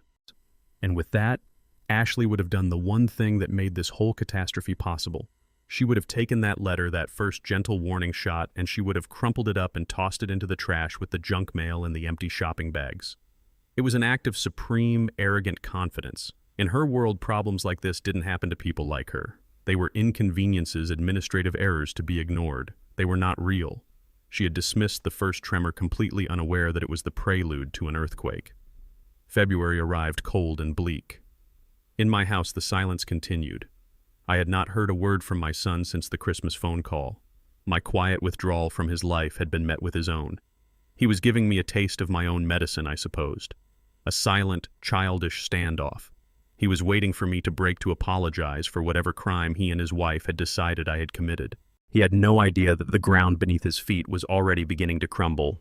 The second ripple arrived in the first week of February, and this one was not so easy to ignore.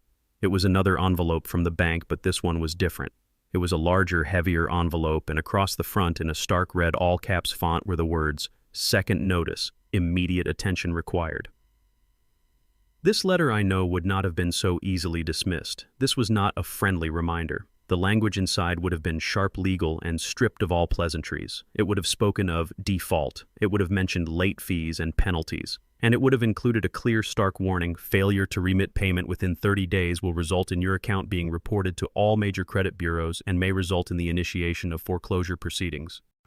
This time, when Ashley read it, the annoyance would have been tinged with the first cold flicker of real fear. This was not a glitch. A glitch does not send a second, more threatening letter. She would have shown it to Malik, her voice a little sharper, a little less confident. "Malik, you need to call them. Now. This is ridiculous. What is wrong with these people?" Malik, his own confidence shaken, would have spent an hour on the phone being transferred from one department to another, a faceless voice in a corporate labyrinth. He would have finally reached someone in the mortgage department who would tell him the same maddeningly simple thing: the payment due on January 1st had been rejected because the originating account had insufficient funds. The payment due on February 1st had been rejected for the same reason. "That's impossible," he would have yelled into the phone. "I'm looking at my business account right now. The money is there." He was looking at the wrong account. He had always been looking at the wrong account.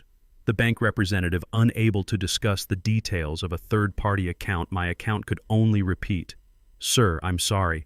The funds were not available. You are now 60 days past due." The fear was real now. The foundation was shaking. But the true public humiliation, the first crack in the beautiful glass facade of their life, was still to come.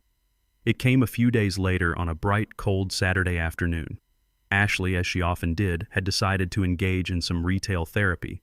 She was at Phipps Plaza, the most exclusive mall in Atlanta, a temple of high fashion and luxury.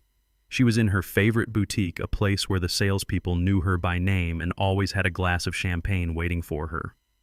She had picked out a new handbag, a ridiculously expensive piece of Italian leather that cost more than my first car.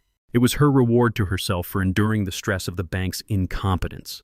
She had glided to the counter, placing the handbag down with the casual air of a woman for whom money was an abstract concept. She pulled out her Platinum American Express card, the symbol of her status, the key to her kingdom. She handed it to the salesperson. The salesperson swiped the card. And then the moment every performer dreads. The moment the illusion shatters. The polite smile on the salesperson's face faltered. She looked at the small screen, her brow furrowing in confusion. "I'm so sorry, Mrs. Vance," she said, her voice a low, embarrassed whisper. "It seems there's a problem with the card." Ashley laughed, a short, sharp sound of disbelief. "A problem? That's impossible. Try it again." The salesperson tried it again. The result was the same. A small but impeccably dressed line was forming behind Ashley. The other patrons were beginning to stare. "Ma'am," the salesperson whispered, her face now flushing with discomfort. "It's still not going through. It says, card declined." The words hit Ashley with the force of a physical blow. Declined her card. The one linked to the supposedly bottomless well of their success. It was an impossibility. It was a public and deeply personal insult. Her face, I can only imagine, went from a mask of casual arrogance to a canvas of pure, horrified humiliation. The other women in the store were watching her, their eyes a mixture of pity and a delicious, satisfying dose of schadenfreude. "There must be a mistake," she stammered, fumbling in her purse for another card. She tried a second one, declined. She tried a third, declined. In the middle of that temple of wealth, surrounded by the very symbols of the status she had sacrificed everything for, Ashley was publicly unmasked. The invisible financial safety net that had supported her high-flying life had just vanished, leaving her in a freefall. She had to leave the handbag on the counter. She had to perform the walk of shame out of the boutique past the staring, judging eyes of her peers, her face burning with a shame so profound it was a physical pain. The dream was beginning to crack, and for the first time the whole world could see it. The quiet confidence my parents had lived in for a week shattered the moment my mother walked out of that grocery store, her face burning with public shame. I was told that when she got home, she threw her purse on the floor so hard that its expensive contents spilled across the kitchen tiles. The mask of the sweet, gentle matriarch was gone, replaced by a face of pure reptilian fury. She was not just embarrassed, she was terrified. The invisible net that had always been there to catch her had just been ripped away, and she was in a free fall.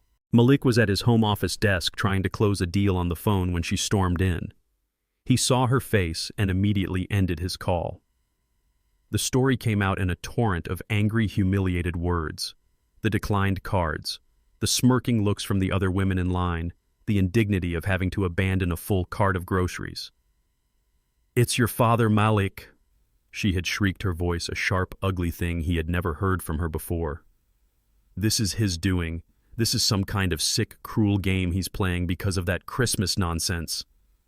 Malik, I imagine, was caught in the crossfire. He looked at his mother's furious, panicked face, and then at the 2 threatening letters from the bank that now sat on the corner of his desk like unexploded bombs. He was a logical man, a man who built his career on solving problems. And this was a problem he did not understand. A declined credit card and 2 default notices were not a game, and they were signs of the catastrophic failure somewhere deep in the financial engine of his life. His wife's anger was a storm, but the letters on his desk were the earthquake beneath his feet. "Let me call the bank," he had said, his voice strained, trying to be the calm, competent man he always projected himself to be. "I will sort this out." That phone call to the bank was, I believe, the beginning of his true unraveling. He spent the better part of 2 hours on the phone that afternoon. I can picture him pacing his beautiful minimalist office, the view of the Atlanta skyline outside his window, a mocking testament to a success that was suddenly feeling very fragile. He would have been put on hold, the terrible tinny music a soundtrack to his growing anxiety.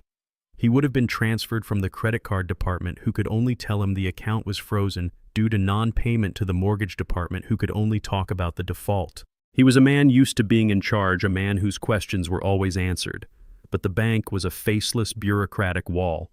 Finally, after being transferred for a 4th time, he reached a senior representative in the loan servicing department. "Look," Malik had pleaded, his frustration boiling over. "My name is Malik Vance. My automatic mortgage payment has apparently failed for 2 months in a row.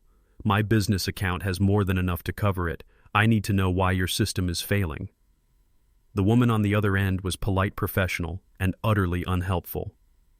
"I understand your frustration, sir," she had said in a calm, practiced monotone.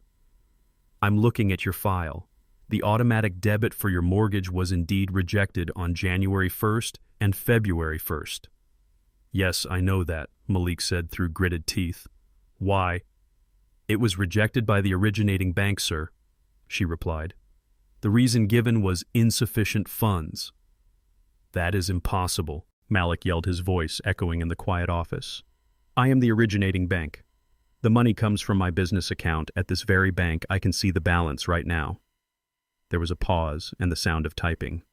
"Sir," the woman said, her voice still maddeningly calm, "I have no record of a scheduled automatic debit from your business account for this mortgage. The payment authorization on file is linked to a different account number, a dedicated escrow account. That is the account that is reporting insufficient funds."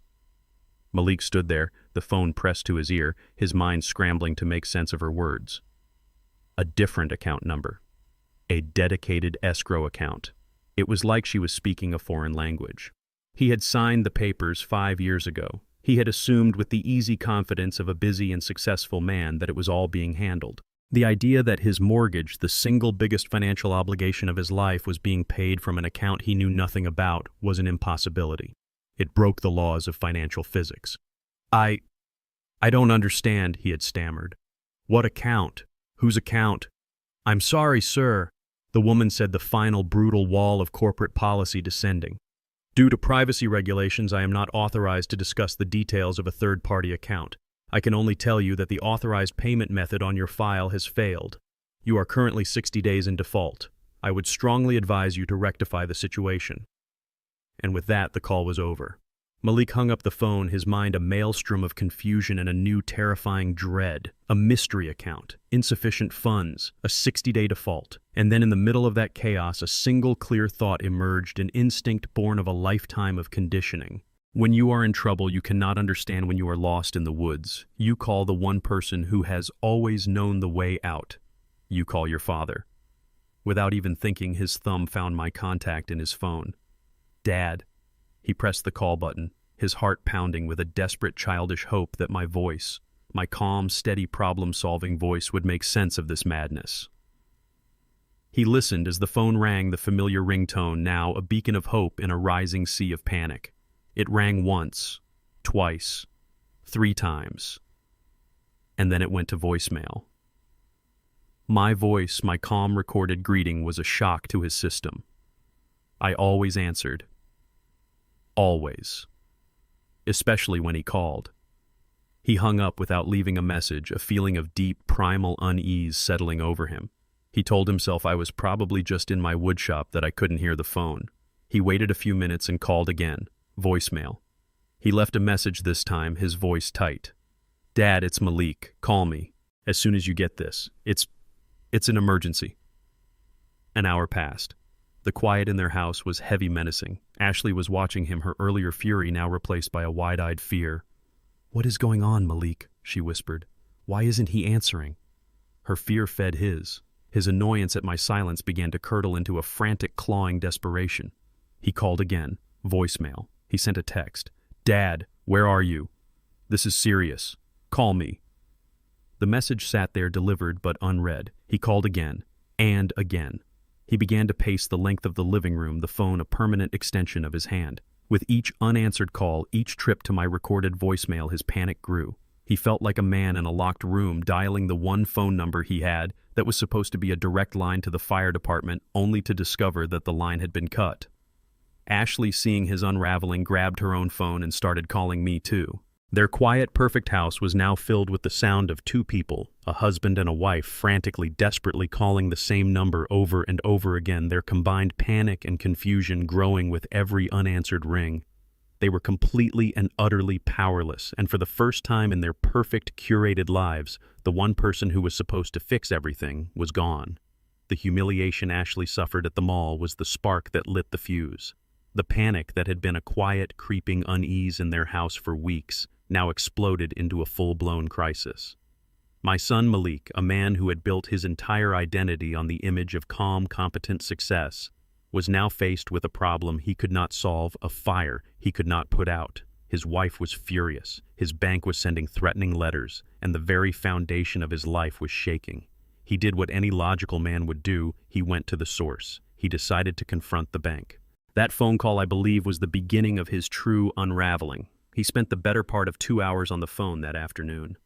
I can picture him pacing his beautiful, minimalist office, the view of the Atlanta skyline outside his window, a mocking testament to a success that was suddenly feeling very fragile.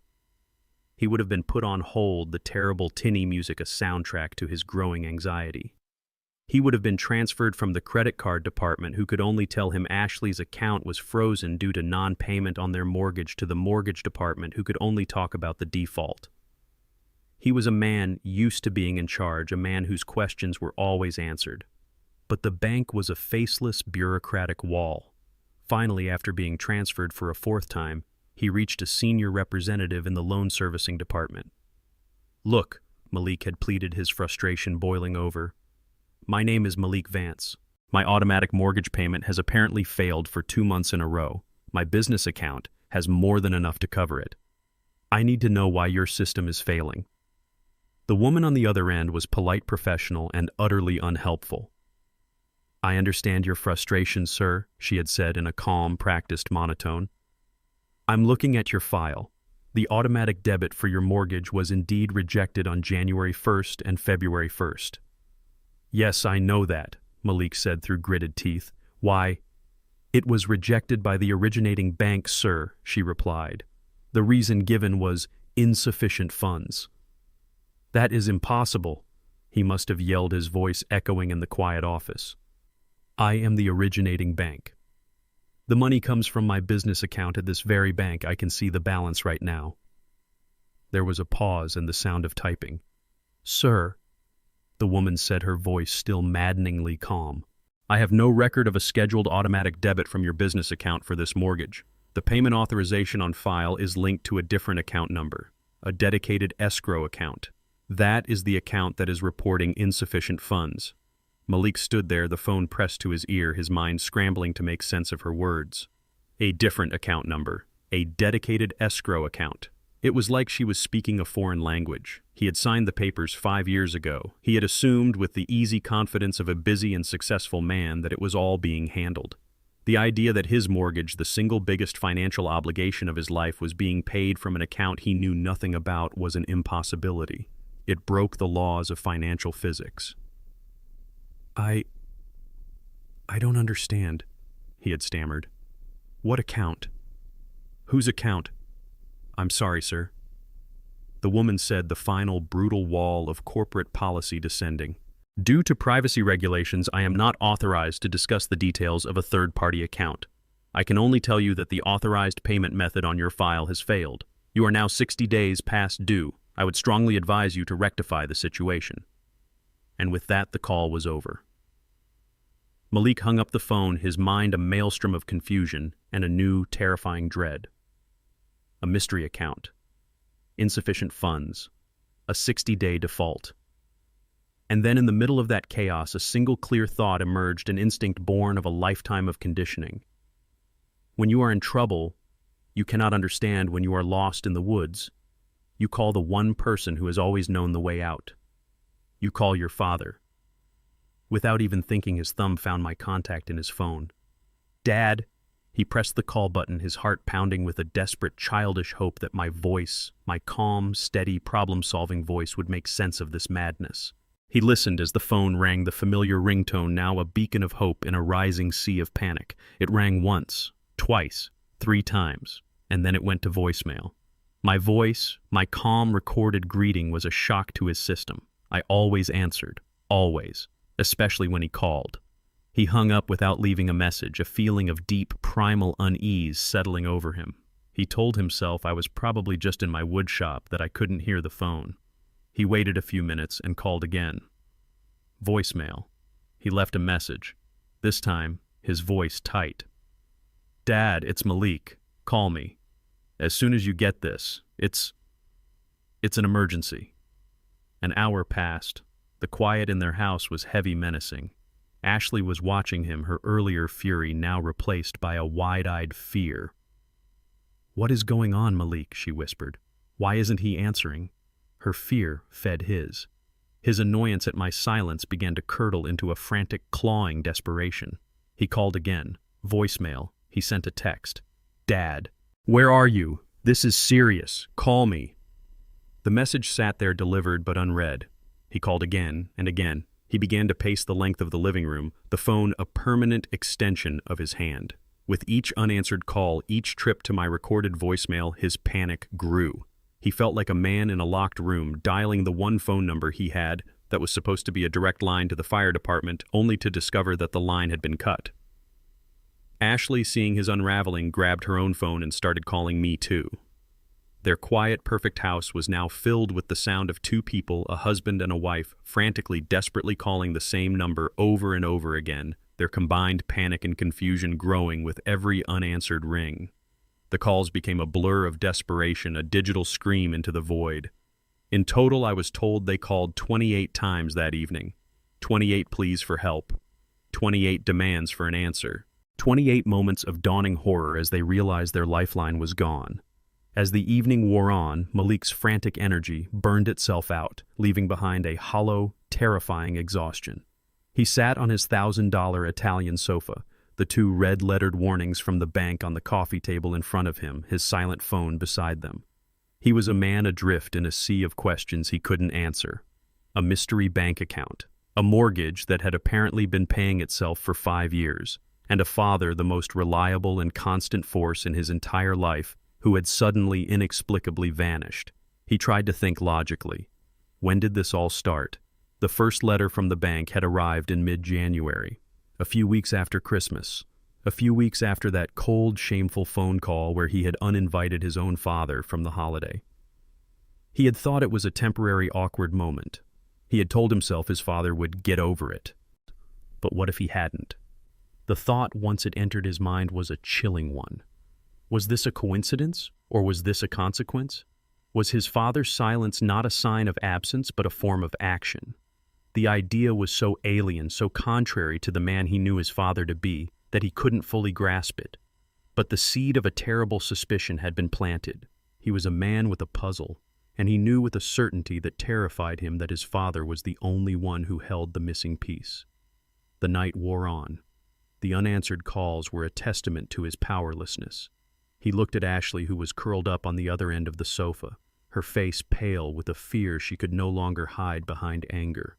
He looked at the bank notices. He looked at his silent phone. He knew he couldn't fix this over the phone. He couldn't fix this with an email. He couldn't fix this by pretending it was a glitch. There was only one path forward. "I'm going over there," he said, his voice a raw, exhausted whisper. Ashley didn't argue. There were no arguments left. He stood up, the movement of a man who was tired beyond measure, and picked up his car keys. The drive across town to my quiet, modest neighborhood was not a drive of anger like my daughter's had been in the previous story. It was a drive of pure, desperate fear. A drive of a man who was finally, after 42 years, about to ask a question to which he was terrified to hear the answer. The drive to my house was, I imagine, a torment for my son. He was a man caught between 2 impossible realities. In one, the world was orderly and his success was his own, which meant the bank's threats were an inexplicable, terrifying glitch. In the other, the bank was right. And the only explanation was that his father, the most reliable man he had ever known, was somehow involved a thought so alien it was almost unthinkable. He was driving not to find a solution, but to find a reality he could stand on.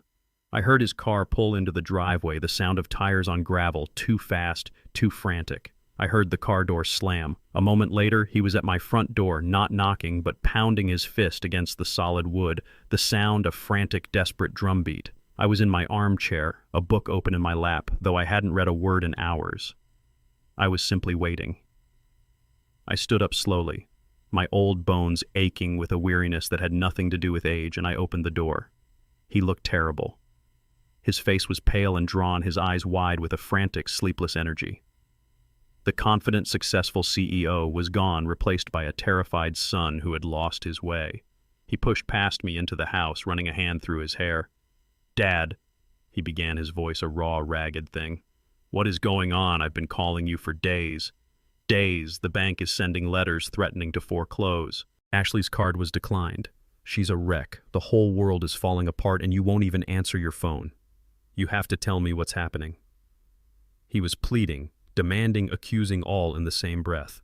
It was the desperate, chaotic energy of a man who has lost all control. I listened to his entire frantic speech, my expression unchanged.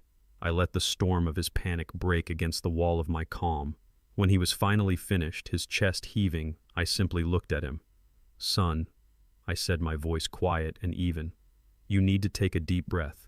You are talking about your bank, your mortgage, your wife's credit card. These are your affairs, Malik. What do they have to do with me?"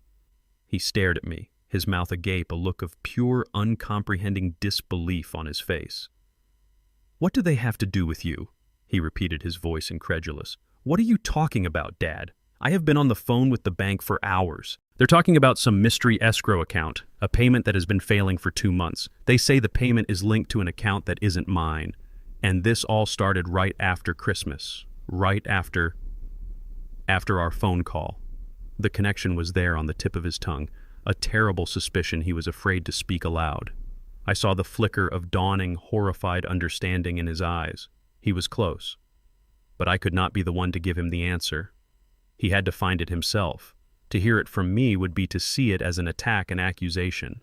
To find it himself would be to see it as the truth. "I cannot answer questions about your finances, Malik," I said, my voice firm but not unkind. I stood up and walked slowly toward the front door, a clear signal that this visit was coming to an end. "You are a 42-year-old man. You are the CEO of your own company. You are responsible for your own house." He followed me, his face a mask of desperate confusion. "But I don't understand, Dad. Please just tell me what to do."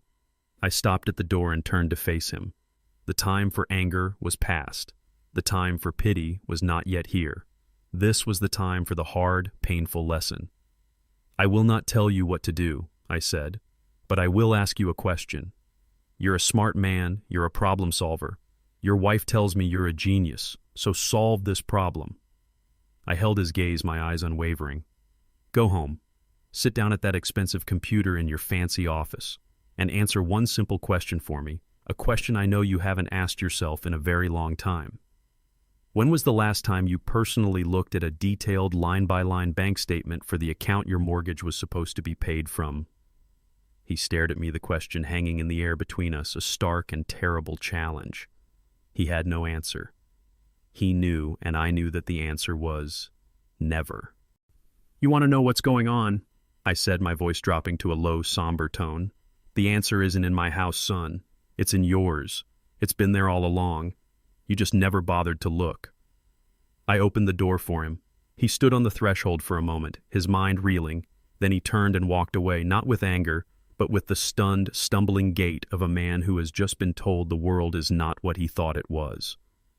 The drive home for him, I imagine, was a silent torment. My question would have echoed in his head, a relentless, accusing drumbeat.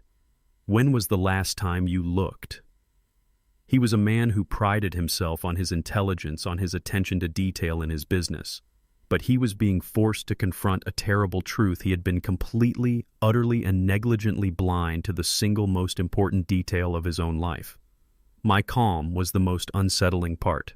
A guilty man would have been defensive. An ignorant man would have been confused.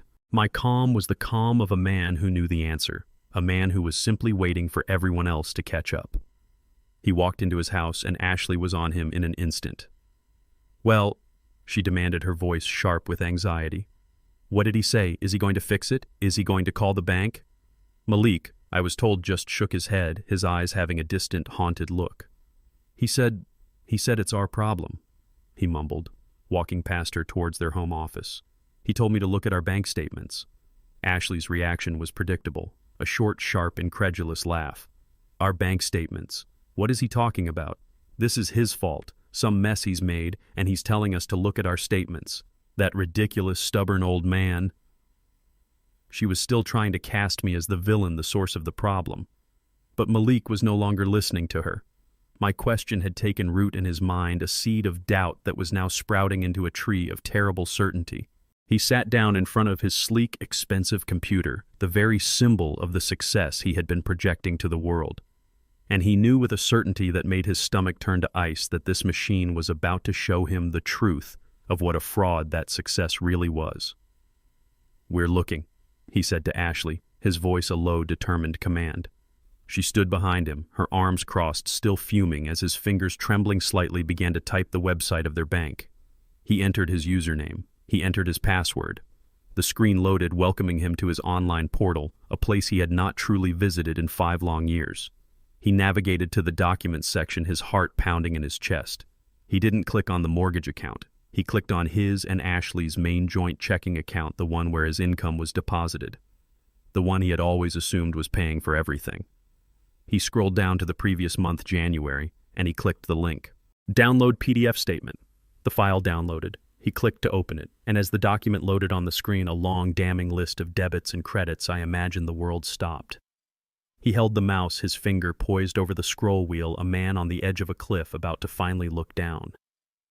The PDF of their joint checking account statement loaded onto the screen, a stark black and white document that held the truth of their lives.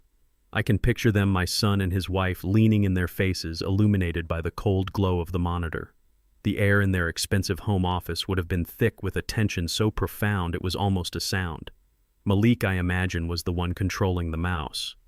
His hand, usually so steady, would have been trembling slightly. He didn't scroll.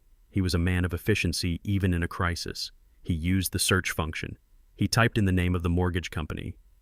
The computer whirred for a fraction of a second. A small pop-up appeared on the screen. "No results found, Ashley." I'm sure let out a short, sharp breath. "That's impossible. You must have spelled it wrong." "I didn't spell it wrong, Ashley," Malik would have said, his voice a low, tight thing. He tried again this time, searching for the exact dollar amount of the mortgage payment, a number that should have been seared into their memory but had become a forgotten detail. $4,821. He typed in the number. Again, the same result. No results found. A cold, creeping dread must have begun to wash over them. "Check another month." Ashley would have insisted, her voice a little too high, a little too brittle. "Check last quarter. It must be a glitch for this month." Malik, his movements now stiff and robotic, navigated back to the document portal. He downloaded the statement from 3 months prior. He ran the same searches. No results found. He went back 6 months, a year, 2 years, 5. With every new search, with every new glaring, no results found. The silence in the room would have grown heavier, more menacing. It was not a glitch. It was a pattern, a perfect, unbroken 5-year pattern of absence. The single largest, most significant expense of their lives, the very payment that kept the roof over their heads, had never once been debited from their account. They would have pushed back from the desk the truth of it, too vast, too impossible to comprehend all at once. For 5 years, their life had been a magic trick. They had been living in a beautiful house, driving expensive cars, taking European vacations, all under the assumption that they were paying their own way, that their success was real. But the numbers on the screen did not lie. The numbers screamed that it was all an illusion. The foundation of their life was a mystery. And then, in the deafening silence of that office, the central, terrifying question would have finally surfaced. "If we didn't pay it," Malik would have whispered, his voice hoarse. Then who did? His own mind, a mind he had always trusted, would have begun a frantic, desperate search for an answer. and it would have found one piecing together the clues that had been laid right in front of him. The bank representative's strange, confusing words, a different account number, a dedicated escrow account, his father's calm, unshakable demeanor in the face of his panic, and his father's final cryptic question, a question that now echoed in his head with the terrible clarity of a judge's final verdict. When was the last time you looked? He would have looked at Ashley, his eyes wide with a dawning, soul-shattering horror, and he would have said the words that would bring their entire world crashing down. "My dad," he would have breathed. "Oh my God, Ashley, it was my dad. The special arrangement. He never stopped. He's been paying it. He's been paying it all this time." The full, staggering weight of the truth would have hit them then. The number itself, nearly $300,000 over 5 years, was an avalanche bearing them in a debt of gratitude so immense it was suffocating. They were not the masters of their own success. They were not the self-made power couple they had pretended to be. They were charity cases. They were dependents living in a house owned in every way that truly mattered by the very man they had just banished from their lives. Their beautiful, curated life was not an achievement. It was a gift, a secret, silent, and incredibly heavy gift. And for Ashley, that was the one truth she could not, would not accept. Her entire identity, her sense of self-worth was built on the idea that she had earned this life, that her taste and her ambition had manifested this reality. The revelation that she was living on the charity of her working-class father-in-law was an intolerable humiliation. Her mind, in a brilliant and desperate act of self-preservation, twisted the truth. It reframed the narrative not to accept her own blindness, but to find a villain she could blame. Her face, which had been pale with shock, would have flushed with a sudden hot rage. A gift. She would have spat her voice a low, venomous hiss. That wasn't a gift, Malik. That was a trap. Don't you see? Your father did this on purpose. This was never about helping us. This was about controlling us. She would have been pacing now, her mind constructing a new, more palatable fiction. He wanted us to be dependent on him. He wanted to hold this over our heads forever, the perfect, benevolent patriarch. He never wanted you to be your own man, to be more successful than he was. He set this whole thing up, this special arrangement, and he was just waiting for the perfect moment to pull the rug out from under us to prove that we couldn't survive without him. The Christmas thing, that was just his excuse. This is all his fault. He is a cruel, manipulative, and controlling old man. She was not just angry. She was absolving herself. She was rewriting history in real time, transforming my act of profound, misguided love into a sinister, calculated plot. She was turning me into the monster because the only other option was to look in the mirror and see her own reflection, a grateful, indebted daughter-in-law. And that was a role she refused to play. But Malik, I imagine, was not listening to her. Her angry, hissing words would have been nothing more than a distant, meaningless noise. He was not looking for a villain to blame. He had already found one, and it was himself. He wasn't hearing Ashley's voice. He was hearing his own from that cold, shameful phone call just before Christmas. "Just for this year, Dad. I'm so sorry." He was picturing my face not as a manipulator, but as a father. A father who had worked his entire life with his hands, a man who deserved a peaceful, unburdened retirement. A father who had instead spent the last 5 years of that retirement secretly carrying the single biggest financial weight of his son's life, just so that son could play at being a big shot. And what had he done to repay that silent, monumental sacrifice? He had told that man he wasn't welcome in his home for Christmas. He had treated him as an inconvenience, a social embarrassment to be managed for the sake of his wife's superficial plans. The hypocrisy of it, the profound, staggering cruelty of his own actions, hit him with the force of a physical blow. He wasn't just embarrassed. He was broken. The pride he had felt in his business, in his beautiful house, and the life he thought he had built, all of it dissolved, leaving behind only a deep, profound, and bottomless well of shame. He was a fraud. Not in the way Ethan from the previous story was a fraud, a man who stole from others. Malik was a fraud in a way that was almost worse. He was a man who had stolen from himself, who had traded his own integrity for a beautiful illusion, an illusion he had allowed his own father to pay for. He would have slumped into his expensive office chair, the very symbol of his false success, and buried his face in his hands. The sounds that came from him would not have been angry shouts. They would have been the quiet, ragged, and utterly broken sobs of a man who has just been forced to see the true pathetic measure of himself. He was not the victim of a cruel father. He was the ungrateful son. And that simple, terrible realization was his complete and total undoing. The week that followed the disastrous dinner was a week of profound and absolute silence. It was a silence I had initiated, a weapon I had chosen, but now it was a shared space, a desolate landscape where our family used to be. I did not call. They did not call. The lines of communication which had once been so full of lies and pleas were now simply dead. I spent the week in my wood shop, the familiar ritual of measuring, cutting, and shaping wood, the only thing that made sense in a world that had lost all its form. I was not angry anymore. The fire had burned itself out, leaving behind only the cold gray ash of a grief too deep for tears. Then, on a Saturday afternoon, exactly 1 week after the reckoning, I heard a car pull into my driveway. It was not the hurried, frantic arrival of the week before. The engine cut out, and for a long time there was only silence. Finally, a car door opened and closed, with a soft, hesitant click. I looked out the shop window and saw my son Malik walking slowly towards my front door. He was alone. He looked like a different man. The sharp, confident posture of the successful CEO was gone, replaced by the slumped, weary shoulders of a man carrying an invisible, crushing weight. He looked like he hadn't slept in a week. He looked, for the first time in a very long time, like a man who was utterly and completely lost. He didn't use his key. He stood on my front porch for a moment, gathering himself, and then he knocked. A quiet, tentative, and respectful knock. It was the knock of a visitor, not a son. It was the sound of a new beginning. I opened the door, and we just stood there for a moment, two strangers who had known each other for a lifetime. "Dad," he said, his voice a raw, broken whisper.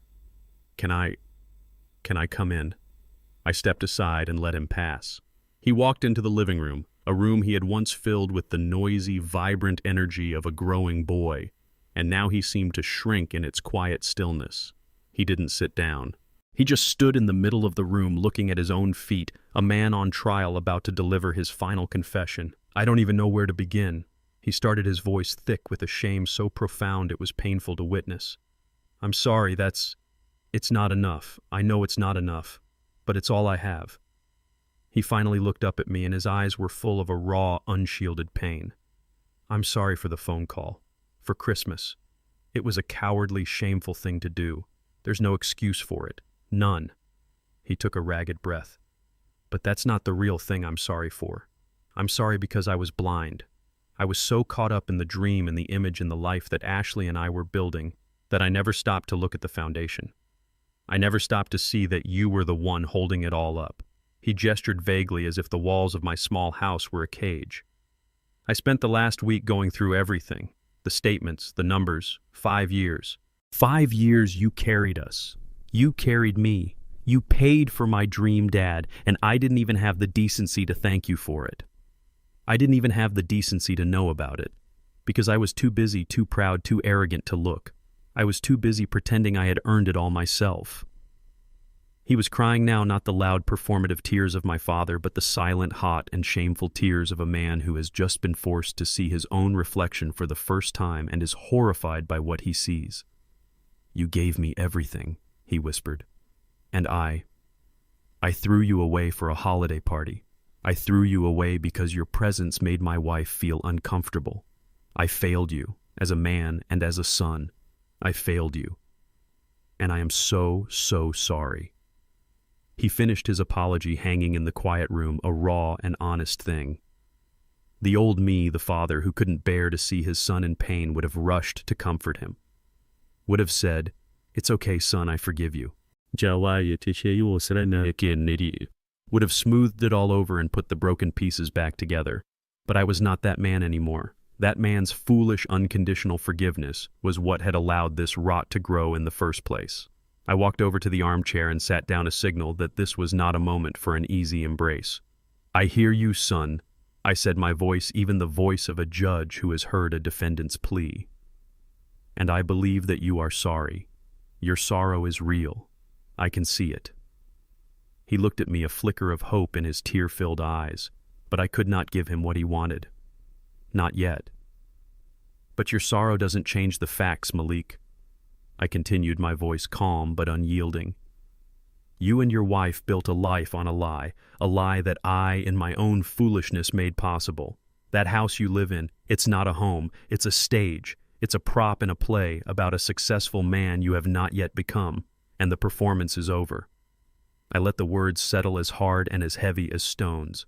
An apology is just a word, Malik. True repentance, true change, is an action. You cannot stand here in my house and tell me you are a new man and then drive back to your glass castle and continue living the same lie. You cannot have it both ways. I stood up and walked over to the window, looking out at the old oak tree in my front yard, its branches bare against the winter sky.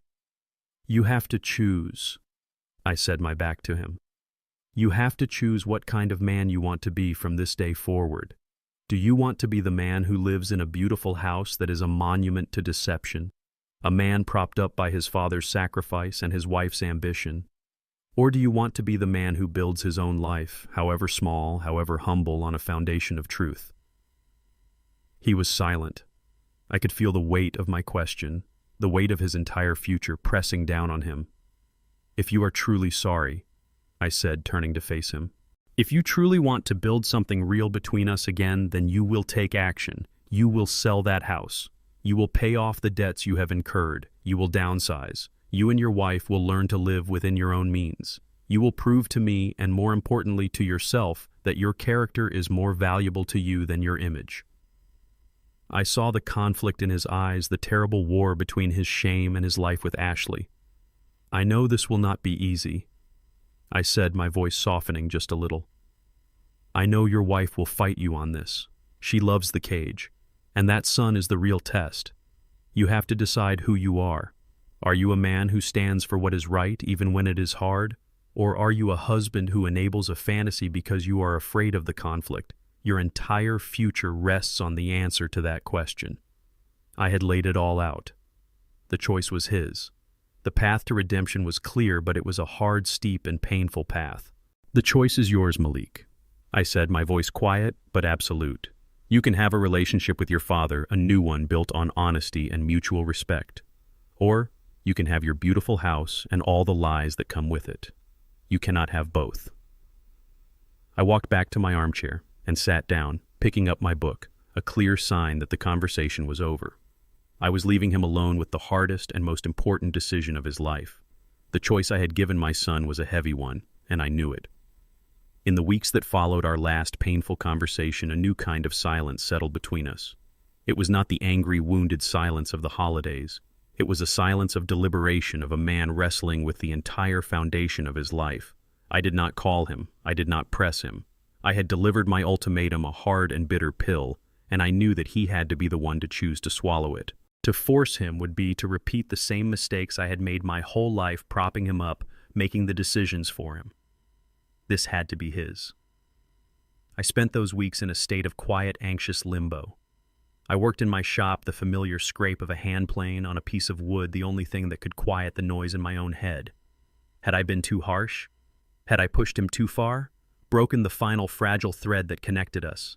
Every time the phone rang, my heart would seize, half hoping it was him, half terrified of what he would say. But the call never came. The silence stretched. The truth, when it finally revealed itself, did not come from a phone call. It came from a sign. I had a doctor's appointment on the north side of town, and on the drive home, a detour for road construction forced me off my usual route and onto a street I had been subconsciously avoiding for months. It was his street. The street of beautiful manicured lawns and houses that looked more like corporate headquarters than family homes. My heart began to pound a slow, heavy rhythm as I drove down the wide, clean asphalt. I told myself not to look. I told myself to just keep driving. But I couldn't. My eyes were drawn as if by a magnet to the lot on the top of the hill. And there it was, his house. The monument of glass and steel, the symbol of my son's ambition and my own foolish sacrifice. And hammered into the center of its perfect emerald green lawn was a sign. The colors were a garish red and white, a splash of ugly commercial reality on the pristine landscape. The letters were large, black, and brutally clear. For sale. I pulled my truck over to the curb, my hands trembling slightly on the steering wheel. I just stared. The sign was not just a piece of plastic and wood, it was a public declaration, a white flag of surrender, a tombstone for a dream. The life that Ashley and Malik had so carefully constructed, the illusion of effortless success they had projected to the world, was now officially publicly for sale. I should have felt a sense of triumph. I should have felt the satisfaction of a man whose hard justice had been served. But I didn't. As I sat there looking at that sign, the only thing I felt was a profound and aching sadness. It was sadness for my son, for the public failure he was now being forced to endure. It was sadness for the dream, however misguided, that had now died. A father, no matter how wronged, never truly takes joy in his son's defeat. But beneath the sadness, something else was there. A small, quiet, and steady feeling of grim rightness. This was the correction. This was the necessary demolition of a structure built on a faulty foundation. I, a man of brick and wood and solid ground, had always known that a house like that, a house built of pride and illusion, could not stand forever. Now the demolition had begun. It was a painful necessary, and in its own terrible way, a beautiful thing to see. This was not the end. This was the beginning of building something real. That evening, as I was sitting in my kitchen, my phone finally rang. The caller ID was a name I had not seen in months. Malik. I answered, my heart a nervous drum against my ribs. "Dad," he said. His voice was different. It was not the angry, panicked voice of our last encounter. It was not the ashamed, broken whisper of his apology. It was a new voice, a voice that was tired, weary, and stripped of all its former arrogance. But underneath the weariness, there was a new note of quiet, steady resolve. It was the voice of a man. "I saw the sign, son," I said softly. "I figured you might," he replied, a humorless chuckle in his voice. "It's hard to miss." He paused, and I could hear him take a deep breath. I wanted you to hear it from me. We're selling the house. I made my choice." The words, when they came, were not a victory cry for me. They were a statement of his own agency, his own decision. "It's the right choice, Malik," I said.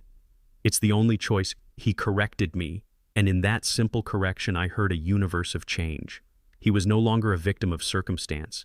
He was a man taking responsibility. "It's going to be a long road, Dad. Ashley is, well, she's not happy, but she'll have to live with it. We both will. We have to." "How are you holding up?" I asked the question of a father, not a judge. There was another long pause.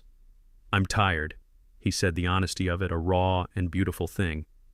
"But for the first time in a long time, I feel like I can breathe, like I'm finally standing on solid ground." We didn't say much more after that.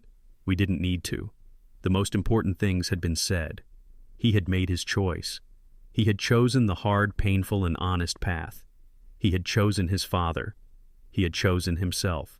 When I hung up the phone, the sadness in my heart had not disappeared, but it was now joined by something else, something I had not allowed myself to feel for a very long time. It was a small, fragile, and tentative flicker of hope. The painful surgery had been a success. The patient was going to survive. The sale of the house was a quiet, unceremonious affair. There was no dramatic auction on the courthouse steps. Just a private sale handled quickly by a real estate agent who I'm sure was eager to get his commission and move on. I saw in the public records that it sold for a little less than they had paid for it, the price of a market that had cooled, and a seller who was desperate. The proceeds, a substantial sum, vanished almost immediately, swallowed whole by the massive home equity line of credit they had been living on for 5 years. When the bank had taken its full legal share, there was very little left. The choice I had given my son, the choice between his father and the lie, had been made. But every choice has consequences, and the consequences for Malik and Ashley were swift and brutal. They had to downsize. And the word downsize is a gentle corporate term for what was in reality a complete and total dismantling of the life they had built. I learned about it in bits and pieces, in the quiet, hesitant phone calls Malik and I started to have. The Italian leather sofa, the one Ashley had said was an essential statement piece, was sold for a fraction of its original price on an online marketplace. The massive glass-topped dining table that could seat 12 was sold to a young couple who were thrilled with the bargain. The second car, Ashley's expensive white SUV, was returned to the leasing company. One by one, they sold off the props from their stage, the physical symbols of a success that had never been real.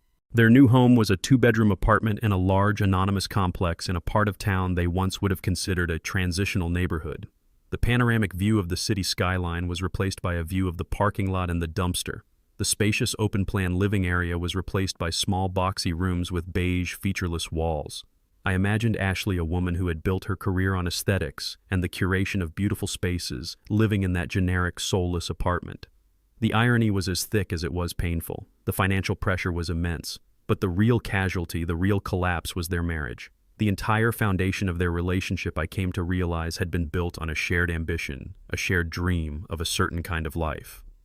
They were partners in a joint venture called The Vances, and their primary goal was to project an image of success. Now that the project had failed, now that the image was shattered, they were left looking at each other. Two strangers in a small apartment with nothing left to build. Malik told me about the arguments. They were constant, a low, simmering poison that filled the small space they now shared. Ashley's grief over the loss of their lifestyle had curdled into a bitter, relentless resentment. And that resentment had two primary targets. The first was me. "Your father did this to us," she would hiss at him, her voice a low, angry thing. This was never about love or a lesson. This was about power. He wanted to see you fail. He wanted to prove he was right all along. He is a cruel, selfish old man. But her second target was Malik himself. When her anger at me was exhausted, she would turn it on him. "You let him do this." She would accuse, her voice dripping with a contempt that was, I imagine, 1,000 times more painful than my silence had ever been. "You were weak. A real man would have fought for his family. A real man wouldn't have just rolled over and let his father destroy our lives. You let him win." What she couldn't see, what she refused to see, was that Malik was not trying to win or lose. He was trying for the first time in his life to be honest. "He didn't destroy our life, Ashley," he told me he had said to her one night, his voice weary beyond measure. He just stopped paying for it. The life we were living wasn't real. This is real. This is what we can actually afford." That was the line they could not cross. For Malik, the collapse was a painful but necessary awakening. It was a chance to build something real, something honest. For Ashley, the collapse was a personal failure, an unbearable humiliation. The lie had not been a burden to her. It had been the entire point. And she would not forgive Malik for choosing the truth over the dream. I listened to my son's tired, broken voice over the phone, and my heart ached for him. I had not intended to destroy his marriage. But I had known as Marcus, and I had discussed that their relationship would be tested. The lie had been the glue holding it together. Now that the lie was gone, they had to discover if there was anything of substance left underneath. "I don't know if we're going to make it, Dad," he had confessed to me one evening, his voice a raw whisper. "I don't know if she can ever see this as anything other than a defeat. I don't know if she can ever forgive me for choosing this." "You didn't choose this, son," I told him, my voice soft. "You chose the truth. The rest is just the consequences." He was quiet for a long moment. "I know," he finally said. "And for the first time in a long time, I'm not running from it.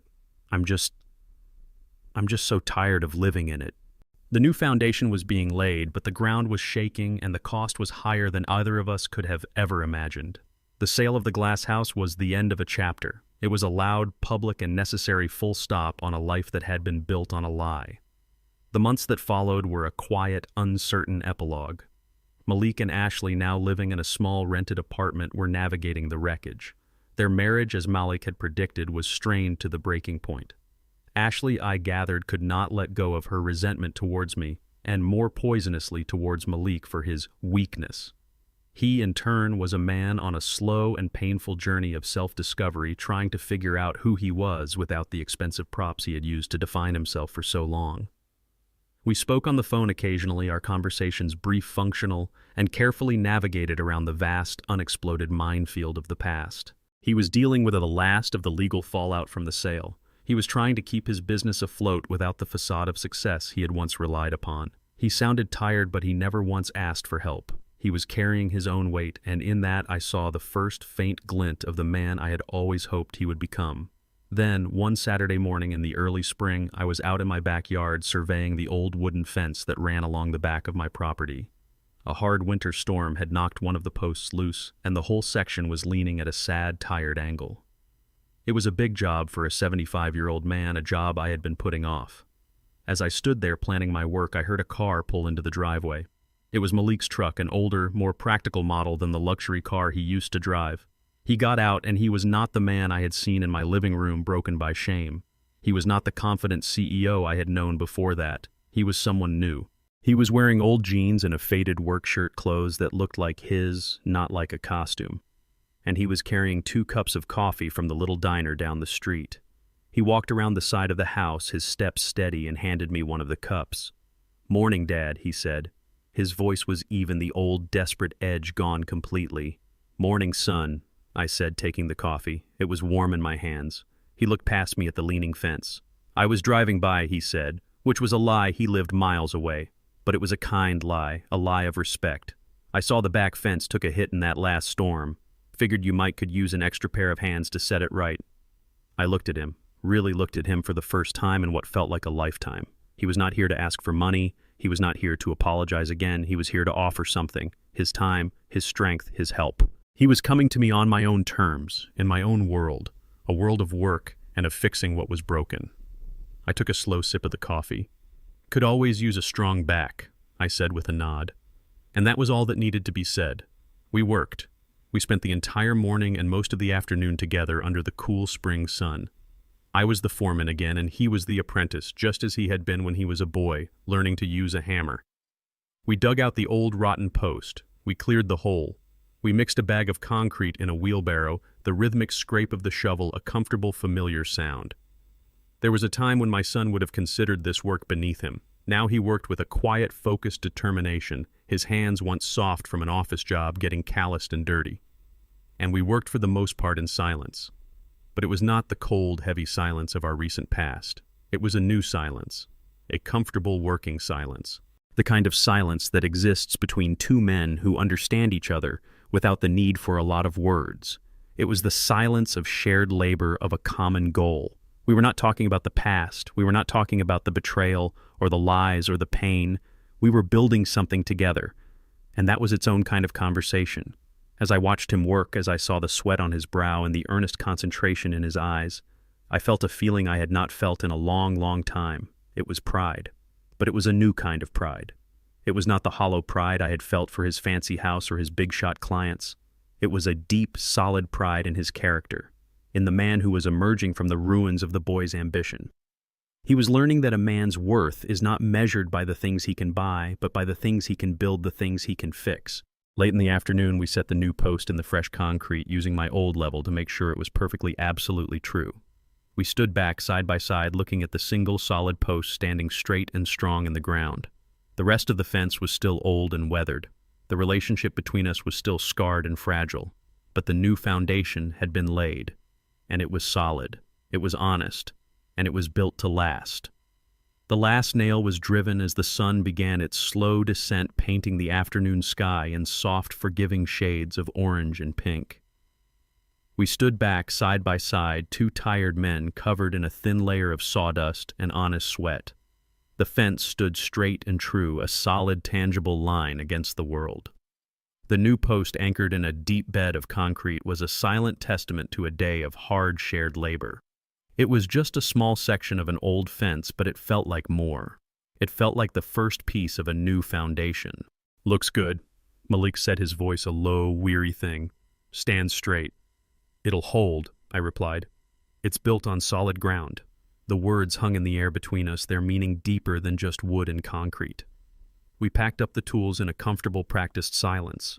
The rhythm of our work had been its own kind of conversation, a wordless communication of shared purpose that had said more than any apology or explanation ever could. When everything was put away, I went inside and came back with 2 tall glasses of iced water. We sat on the back porch steps, the same steps where I had sat with his mother 1,000 times, and we watched the last of the daylight fade. The silence that settled between us now was not the heavy, awkward silence of our first phone calls. It was a new silence, a quiet space of earned exhaustion and mutual unspoken understanding. It was Malik who broke it, his voice thoughtful. "It's funny," he said, staring out at the yard. "For 5 years I lived in a house that was a work of art, a palace made of glass. I never once helped hang a picture frame. Ashley always had a man for that." He took a long drink of water. "I haven't done a day of real physical work since I was a teenager working that summer job with you. I forgot what it feels like, to build something with your own hands, to be tired in your bones but to see what you've made standing right in front of you." "It's honest work," I said. "It has a way of grounding a man." "Yeah," he said with a small, humorless laugh. "Grounded is one word for it." He was quiet for another long moment. I knew the next part was difficult for him. It's been an adjustment for both of us. Living in reality is a lot harder than living in a dream." He didn't have to say her name. Ashley was the unspoken third person in every conversation we had. "She's learning," he said, and the careful, neutral way he chose that word told me everything I needed to know. It spoke of arguments, of tears, of a deep and fundamental divide between two people who were now facing a future they had never planned for. She's learning that a 2-bedroom apartment can't be decorated like a magazine cover. She's learning that a budget isn't a suggestion, it's a boundary. It's hard. For her, the dream was the whole point. I looked at my son. I saw the exhaustion in his eyes, the new lines of worry etched around his mouth. The old me, the fixer, would have wanted to step in to offer advice to help him manage his marriage. But the new me, the man who had learned the terrible cost of enabling, knew that this was his battle to fight.